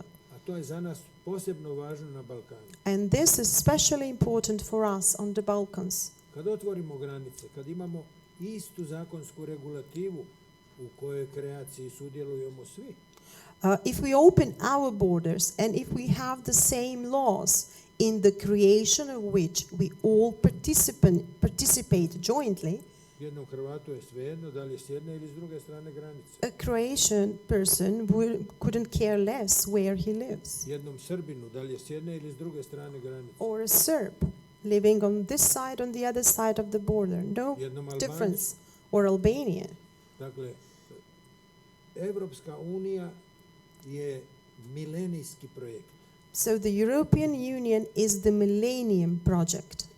I vaša generacija mora dovršiti taj posao. And your generation must complete this job, this millennium job. Mi smo započeli, ali nismo doveli do kraja. We started it, but we didn't finish it. It's up to you to finish it. Thank you very much. There's a question from the gentleman with the nice mustache. So hello to everyone once again. I'm Nino from Croatia, and I have also a question for Mr. Stipe Mesic. So as you know, we are facing the challenge of in Croatia, first of all, of constantly revitalizing the past and conservative ideas. So, as a working in government office for human rights and rights of national minorities in Croatia, we have visit from Commissioner of for Human Rights and Rights of National Minorities from Council of Europe, and he said, like, guys, what are you doing here in Croatia? Like, you are always revitalizing the past. You're always talking about past and the war and the Serbs. You have these Cyrillic tables that are broken. What's going on there? So, also we had the opportunity to. Okay.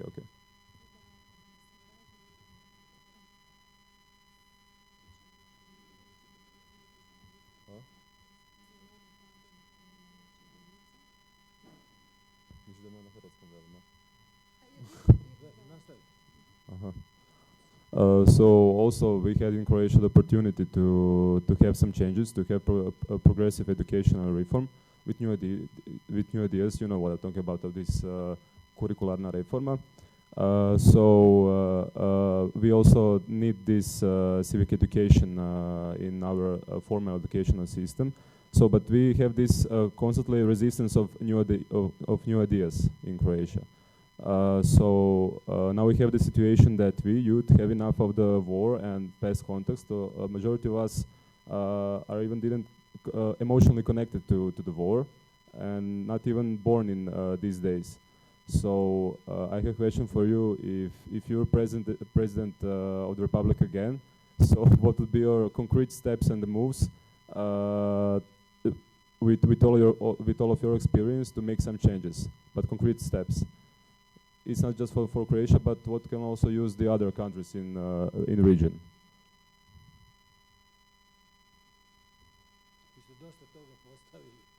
You asked so many questions and you said so much.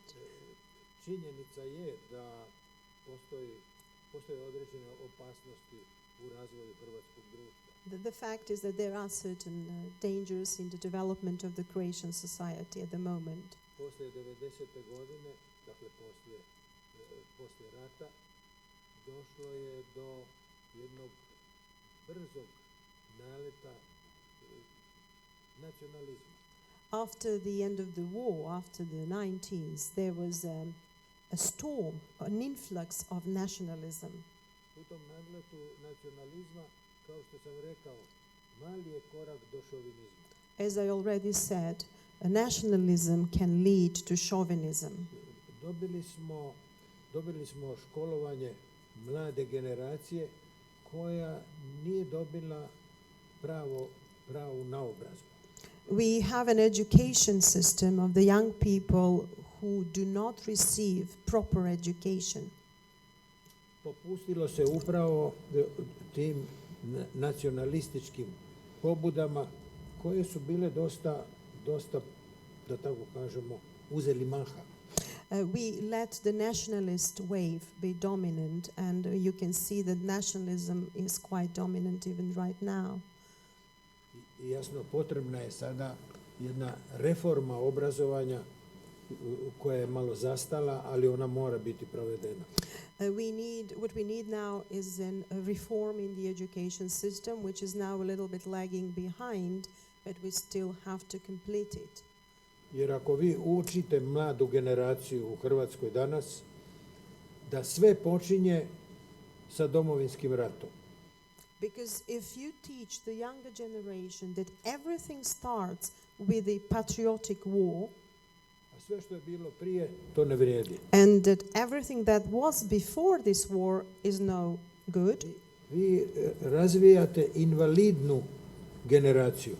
You develop a new generation that will be invalid generation. I što se događa? Da na stadionu gdje ima nekoliko desetaka tisuća gledatelja, da se recimo viče ubi Srbina. And you have a situation where on the football stadium you have tens of thousands of supporters chanting and shouting, kill the Serbs. Ili imate zakon koji kaže tamo gdje je nacionalna manjina zastupljena sa više od 30%, ima pravo na svoj jezik i pismo. Because the law says communities which have more than 30% of population of a certain nationality, this nationality has the right to use the alphabet and the language they use. Grupe koje ne žele provesti zakon. But there are always people or groups of people who do not want to see this law into practice. To su, nažalost, neobrazovane grupe. Unfortunately, these are uneducated groups. Jer oni kažu, pod ćirilicom je razaran Vukovar. Because they say it was the Cyrillic alphabet that destroyed the city of Vukovar. Dakle, ti koji tvrde, oni ne znaju ništa.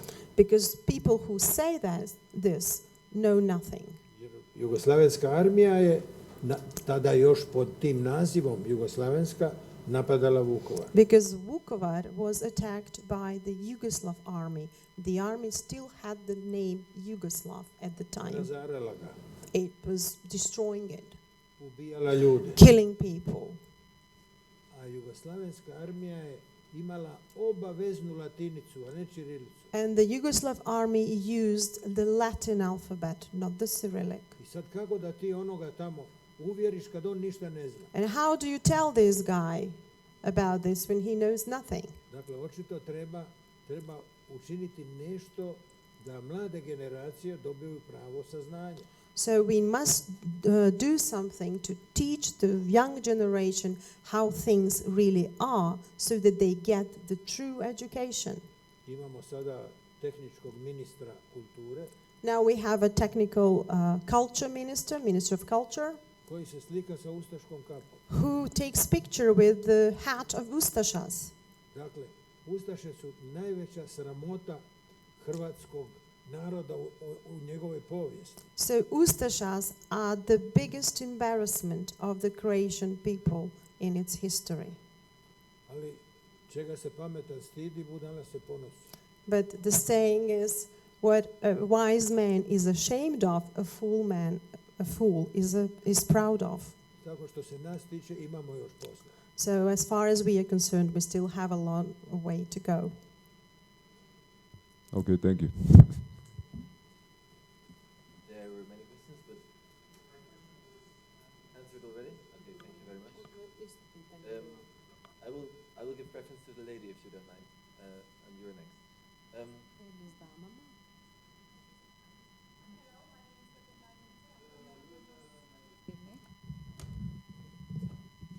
And please speak slowly. Hello, my name is Cătălina Ghinițe. I'm from Eurodemos Association from Romania. It was a great honor to hear such information from our honorable guest. He said we should educate more the young generation, but the other generation doesn't accept to leading the young generation. So maybe we should work also to educate the other generation, to say like this, because I don't want to use the word.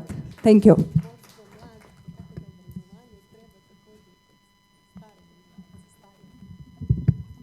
Ja mislim da sam ja dosta mlad. I'm young enough.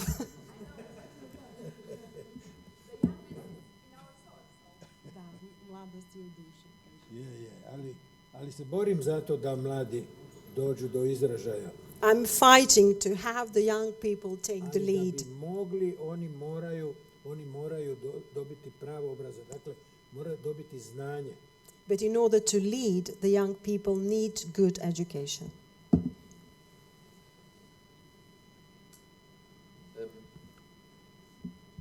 Okay, it will be pretty short because it's kind of similar idea, but it's just to pursue it. So I'm Audrey, I'm French, and my question is pretty much like, we live in, sometimes when you talk to older people or the older generation, as a young person, they don't really want to change their point of view. So for example, you can be educated, but if you are faced with people that already have their idea, what could you do to make them change? Because, yeah.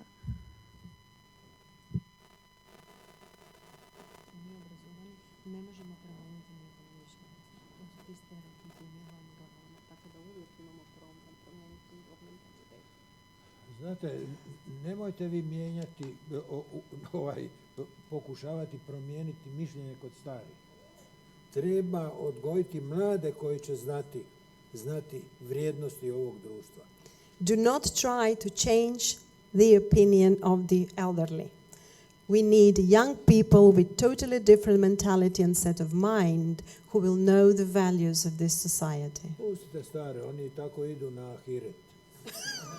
Just leave them. They don't have too much long left in this world.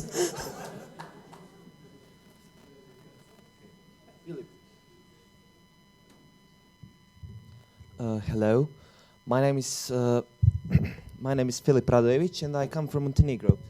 So my question, may I sit down? It's kind of uncomfy here. My question to Mr. Stipe was, I listened to your speech throughout, and there was one contradictory thing that I would like to be clarified. So you said earlier that you are for the idea without borders, because borders impose interests which later result in conflict over those interests and eventually war. Well, if you have such opinion, why did you propose a confederation in Yugoslavia and by that even stronger borders within the federation? That is something that's not clear to me. Thank you. Niste dobro slušali. You didn't listen well. Dakle, živjeli smo u modelu kojeg je inaugurirao Tito. We used to live in a model that was inaugurated by Tito. I on je bio glavni uz partiju i armiju integrativni faktor. And he was the most important integrating factor alongside the party, Communist Party and the army. Ali on je otišao. But he was gone.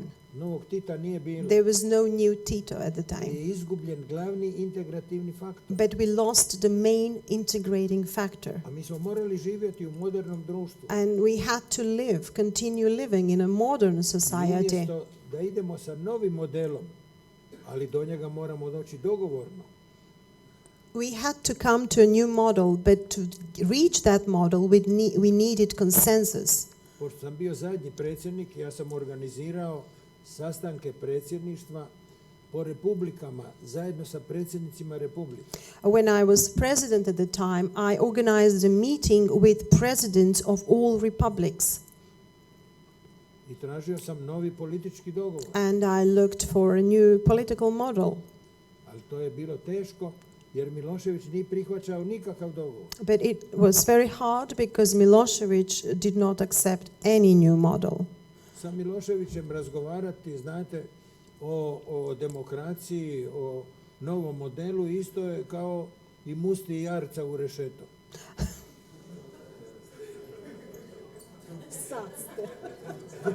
Nema koristi.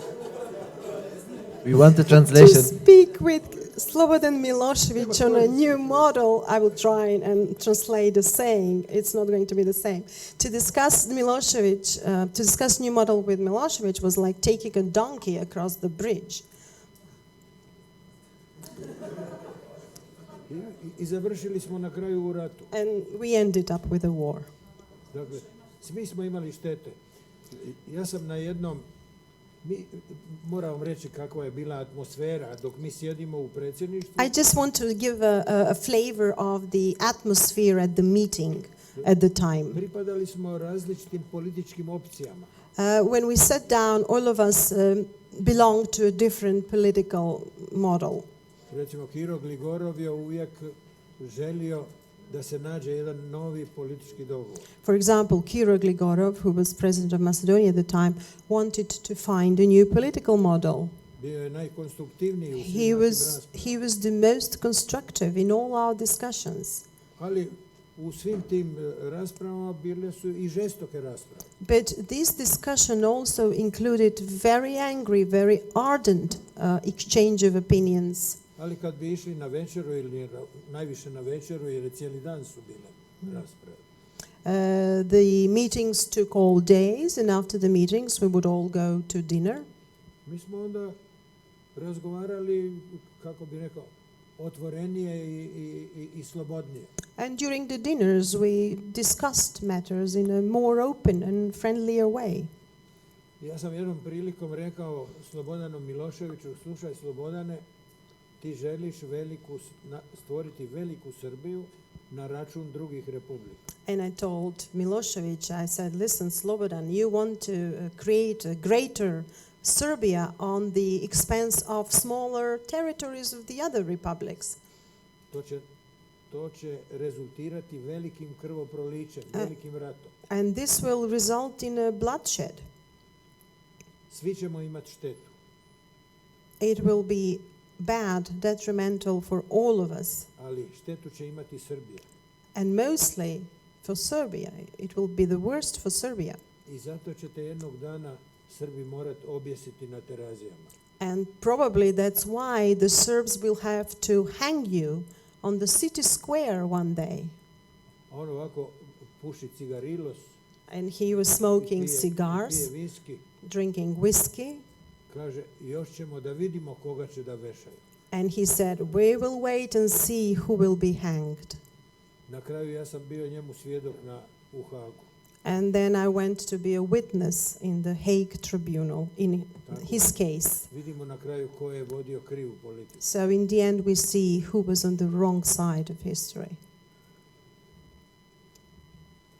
Okay. Thank you. I know that there are more questions. However, I have a very complex question here that was sent to us by a former contributor to the conference, and I would really like to give some space for that. Plus, I have three questions from Twitter, and I think that will use up the rest of our time. So, Metodio, if you insist, I will take your question, but you choose. I have one question for Mr. Mesic. I'm dedicated on my work, and we work with young people from the Balkan region, from the former Yugoslavia region, almost 17 years. And I read a lot about the dissolution of Yugoslavia, new integrative processes. And I respect your knowledge and your experience. And I would like to ask you, from your point of view, do you see some new Slobodan Milosevic now in Europe? And today, Europe, it is like a concept. Europe needs a change or not, from your point of view? New political agreement in the Europe after the Brexit and after the new political situation in European Union. Did you see new memorandum of Serbian Academy? How was like a political act?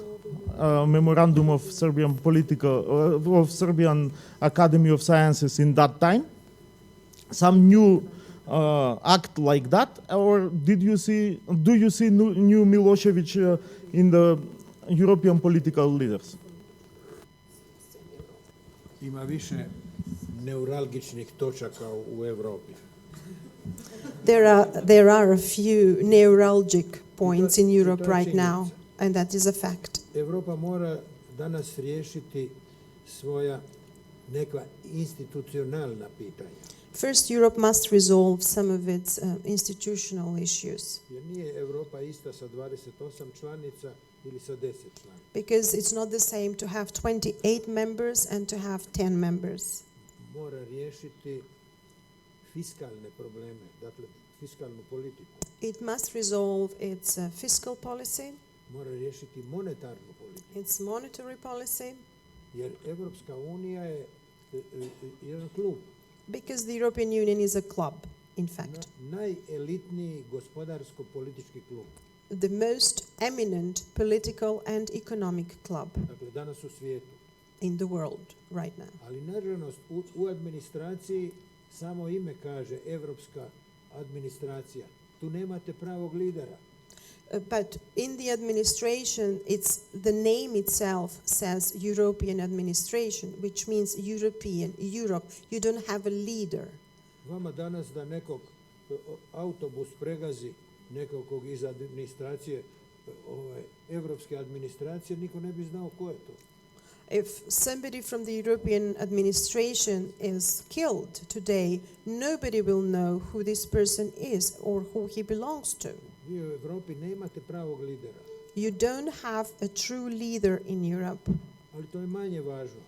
but it is of a lesser importance. Nemamo do kraja definiranu evropsku politiku.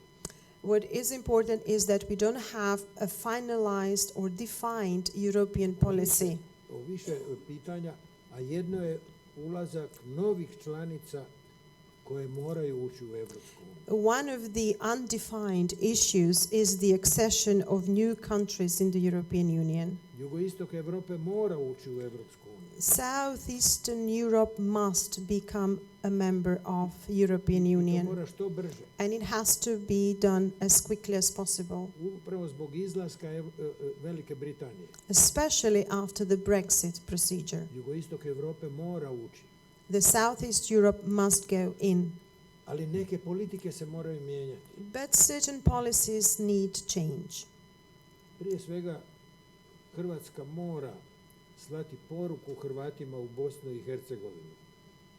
Vaša domovina je Bosna i Hercegovina, vaš glavni grad je Sarajevo, svoju politiku kreirajte u Sarajevu.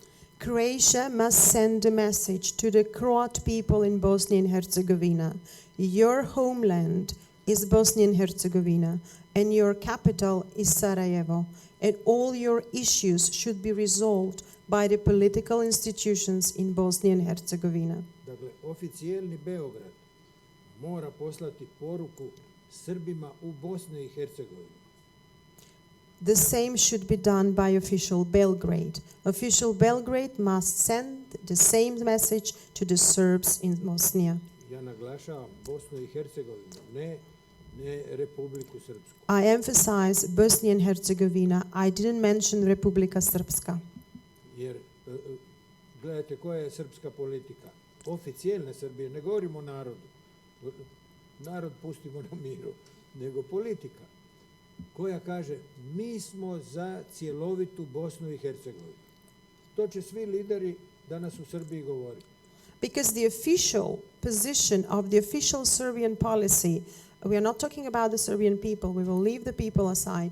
The official Serbian policy says the place of the Serbian people is in Bosnia and Herzegovina, and we are all for integral Bosnia and Herzegovina. U isto vrijeme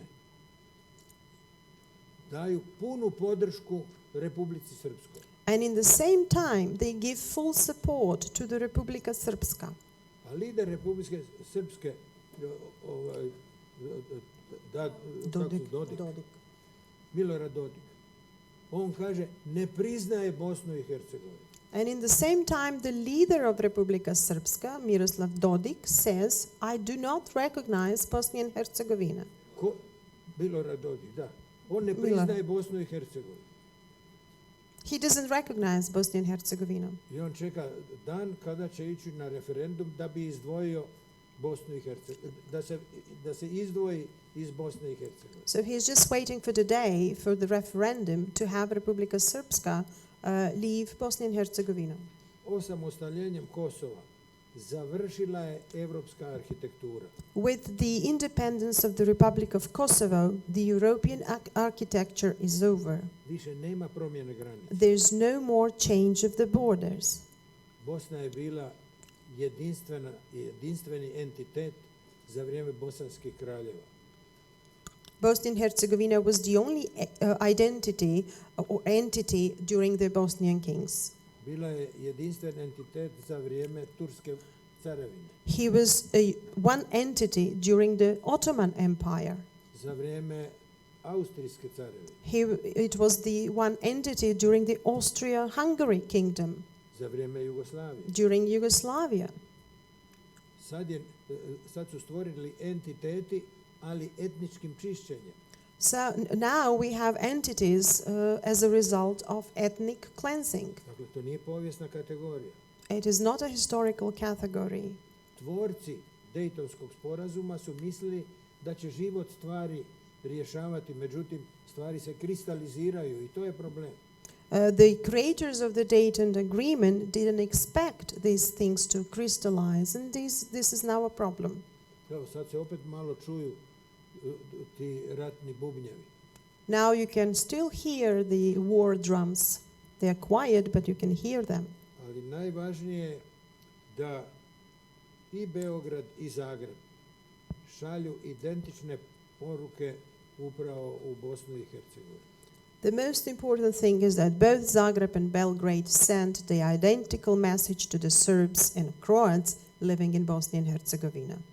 Ja sam to rekao Hrvatima u Bosni i Hercegovini.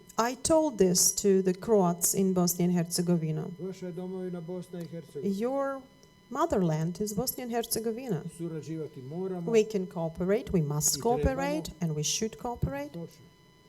Ali vi živite u državi Bosne i Hercegovine. But you live in the country called Bosnia and Herzegovina. Nažalost, iz Srbije još takvu poruku nismo dobili. But we unfortunately don't have the same message from the Serbian Ja sam kolegi side. Tadiću rekao dok je on bio predsjednik I Srbije. told my colleague Tadić when he was president of Serbia, Pa pošalji poruku. Svoju sreću i zadovoljstvo Srbi u Bosni i Hercegovini moraju tražiti u Bosni i Hercegovini, a ne izvan Bosne i Hercegovine. I told him, send a message to your fellow Serbs living in Bosnia and Herzegovina that they will accomplish their happiness and life in Bosnia and Herzegovina, not outside. On kaže, ko to izjavi u Srbiji, taj neće biti izabran za predsjednika. And he told me, whoever says something like that will never be re-elected in Serbia. Izgubit će izbore. He will lose the elections. On nije izjavio i izgubio izbore. He didn't say it, but still wasn't re-elected. A ja sam izjavio i dobio dva puta izbore. I sent the message and I was re-elected. Okay. We are running out of time. I have two more questions that I promised on my life to deliver that were asked via Twitter. So here we go. There is one for Maria and one for Magda.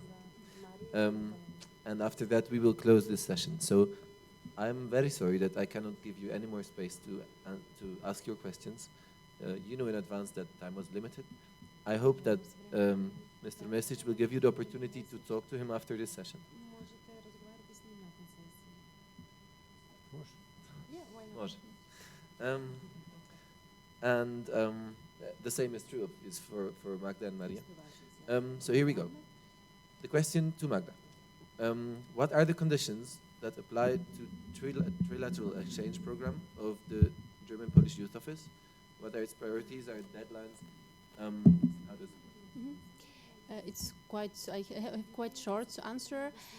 Generally, it's the best to apply. It's 3 months before you want to start your project, and the best is the faster the better, because in the end of the year we like in the last years it was like that, and in this it's the same. That in the end of the year we don't have much money.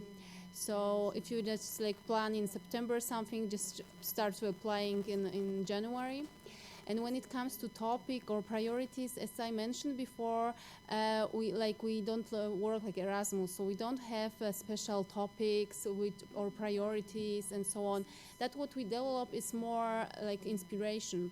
But there are some, I will mention it maybe before in an individual conversation if you are interested. There are some just formal things which you have to fulfill, but generally the main point is to have both partner from Poland and from Germany and from your third country, and to apply together for the exchange. Sorry? Yes. It's Great, thank you. And for Maria, I'll quote, "Let's be honest. There is no cooperation between youth in Macedonia in the frame of RICO. I hope you know. So what is the solution?" This is a quotation, yeah? I don't take ownership of this. Maria. Okay, so we already discussed that. I'm quite aware of the situation, and I know it's hard. And it's something that you've been facing for years now. It's not something new that Rajko brought to you. I mean, it just has reflected on Rajko process, actually. But, I mean, what can I tell you? I can tell you that you really don't give up on fighting for more transparency and for anti-corruption in your society, and for really putting youth in the center of the attention of some politicians, especially the Agency for Youth and Sports. I know that later on there will be a session actually dealing with the topic of anti-corruption, so listen to those examples, those great examples that some other civil society organizations managed to fight the corruption. So learn from those examples and really keep trying. Don't let young people from Macedonia be excluded from such a great process just because of internal political issues. So civil society has the power.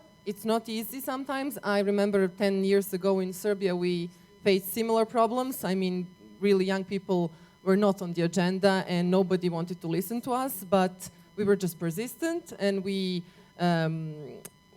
made a network, so we joined our forces and really were persistent in our efforts. So just keep fighting. That's what only thing that I can tell you, but it's up to you really to fight your internal fights. Thank you very much.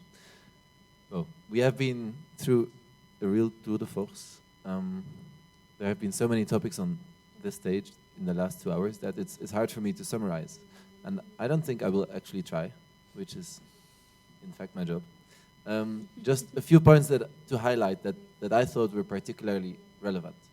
We talked about reconciliation, and the most important criteria or conditions for reconciliation that were mentioned by various speakers on the stage were the fact that we need a common understanding of history.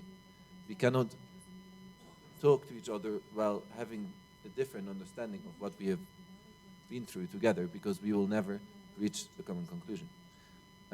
It is very important that we have physical meetings, that we meet in person from different places, that we realize that these are also just normal people that have the same goals, the same dreams, and that the divisions that separate us are often just constructs. What is also important is that we just not only talk about the past, we need to be oriented towards the future. The meetings we organize shouldn't just be trying to disentangle everything that happened, but also give perspectives, provide opportunities, so that people who come to these meetings are not driven by their need to understand something, but also by their hope to achieve something in the future. This path is rocky, as Mr. Mesic said. There are so many political obstacles, and we must not lose patience. We will not gain anything by just throwing the towel, as we say in German. But we need to be persistent and never lose our energy. Then,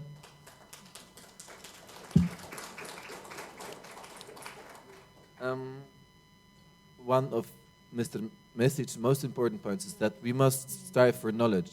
One of the greatest problems that underlie our conflicts is ignorance. And we are young people, we have access to education, and it would be very irresponsible not to use this resource. So we have the capacity, we must learn not just our perspective, but the ones of the others. And we must accept that we will never know enough. We have always something to learn, even when we are at the age of the young Mr. Mesic. And last but not least, we have the responsibility. No one else is going to do the job. It's us. And this is especially true, and this is a comment from my side, which I would like to use to close this discussion. We are united here, not just as regular representatives from our countries, from our communities, but we are privileged people, all of us. The fact that you are here already demonstrates that. We are the elite of our societies, and that is not something to be proud of. I mean, maybe it is. But most of all, it is something that gives us an additional responsibility. There are so many people in your places that do not have the same possibilities that you have. And reconciliation, cooperation means that they are involved. And you are the most suitable people to reach them. and you must know that. So go for it.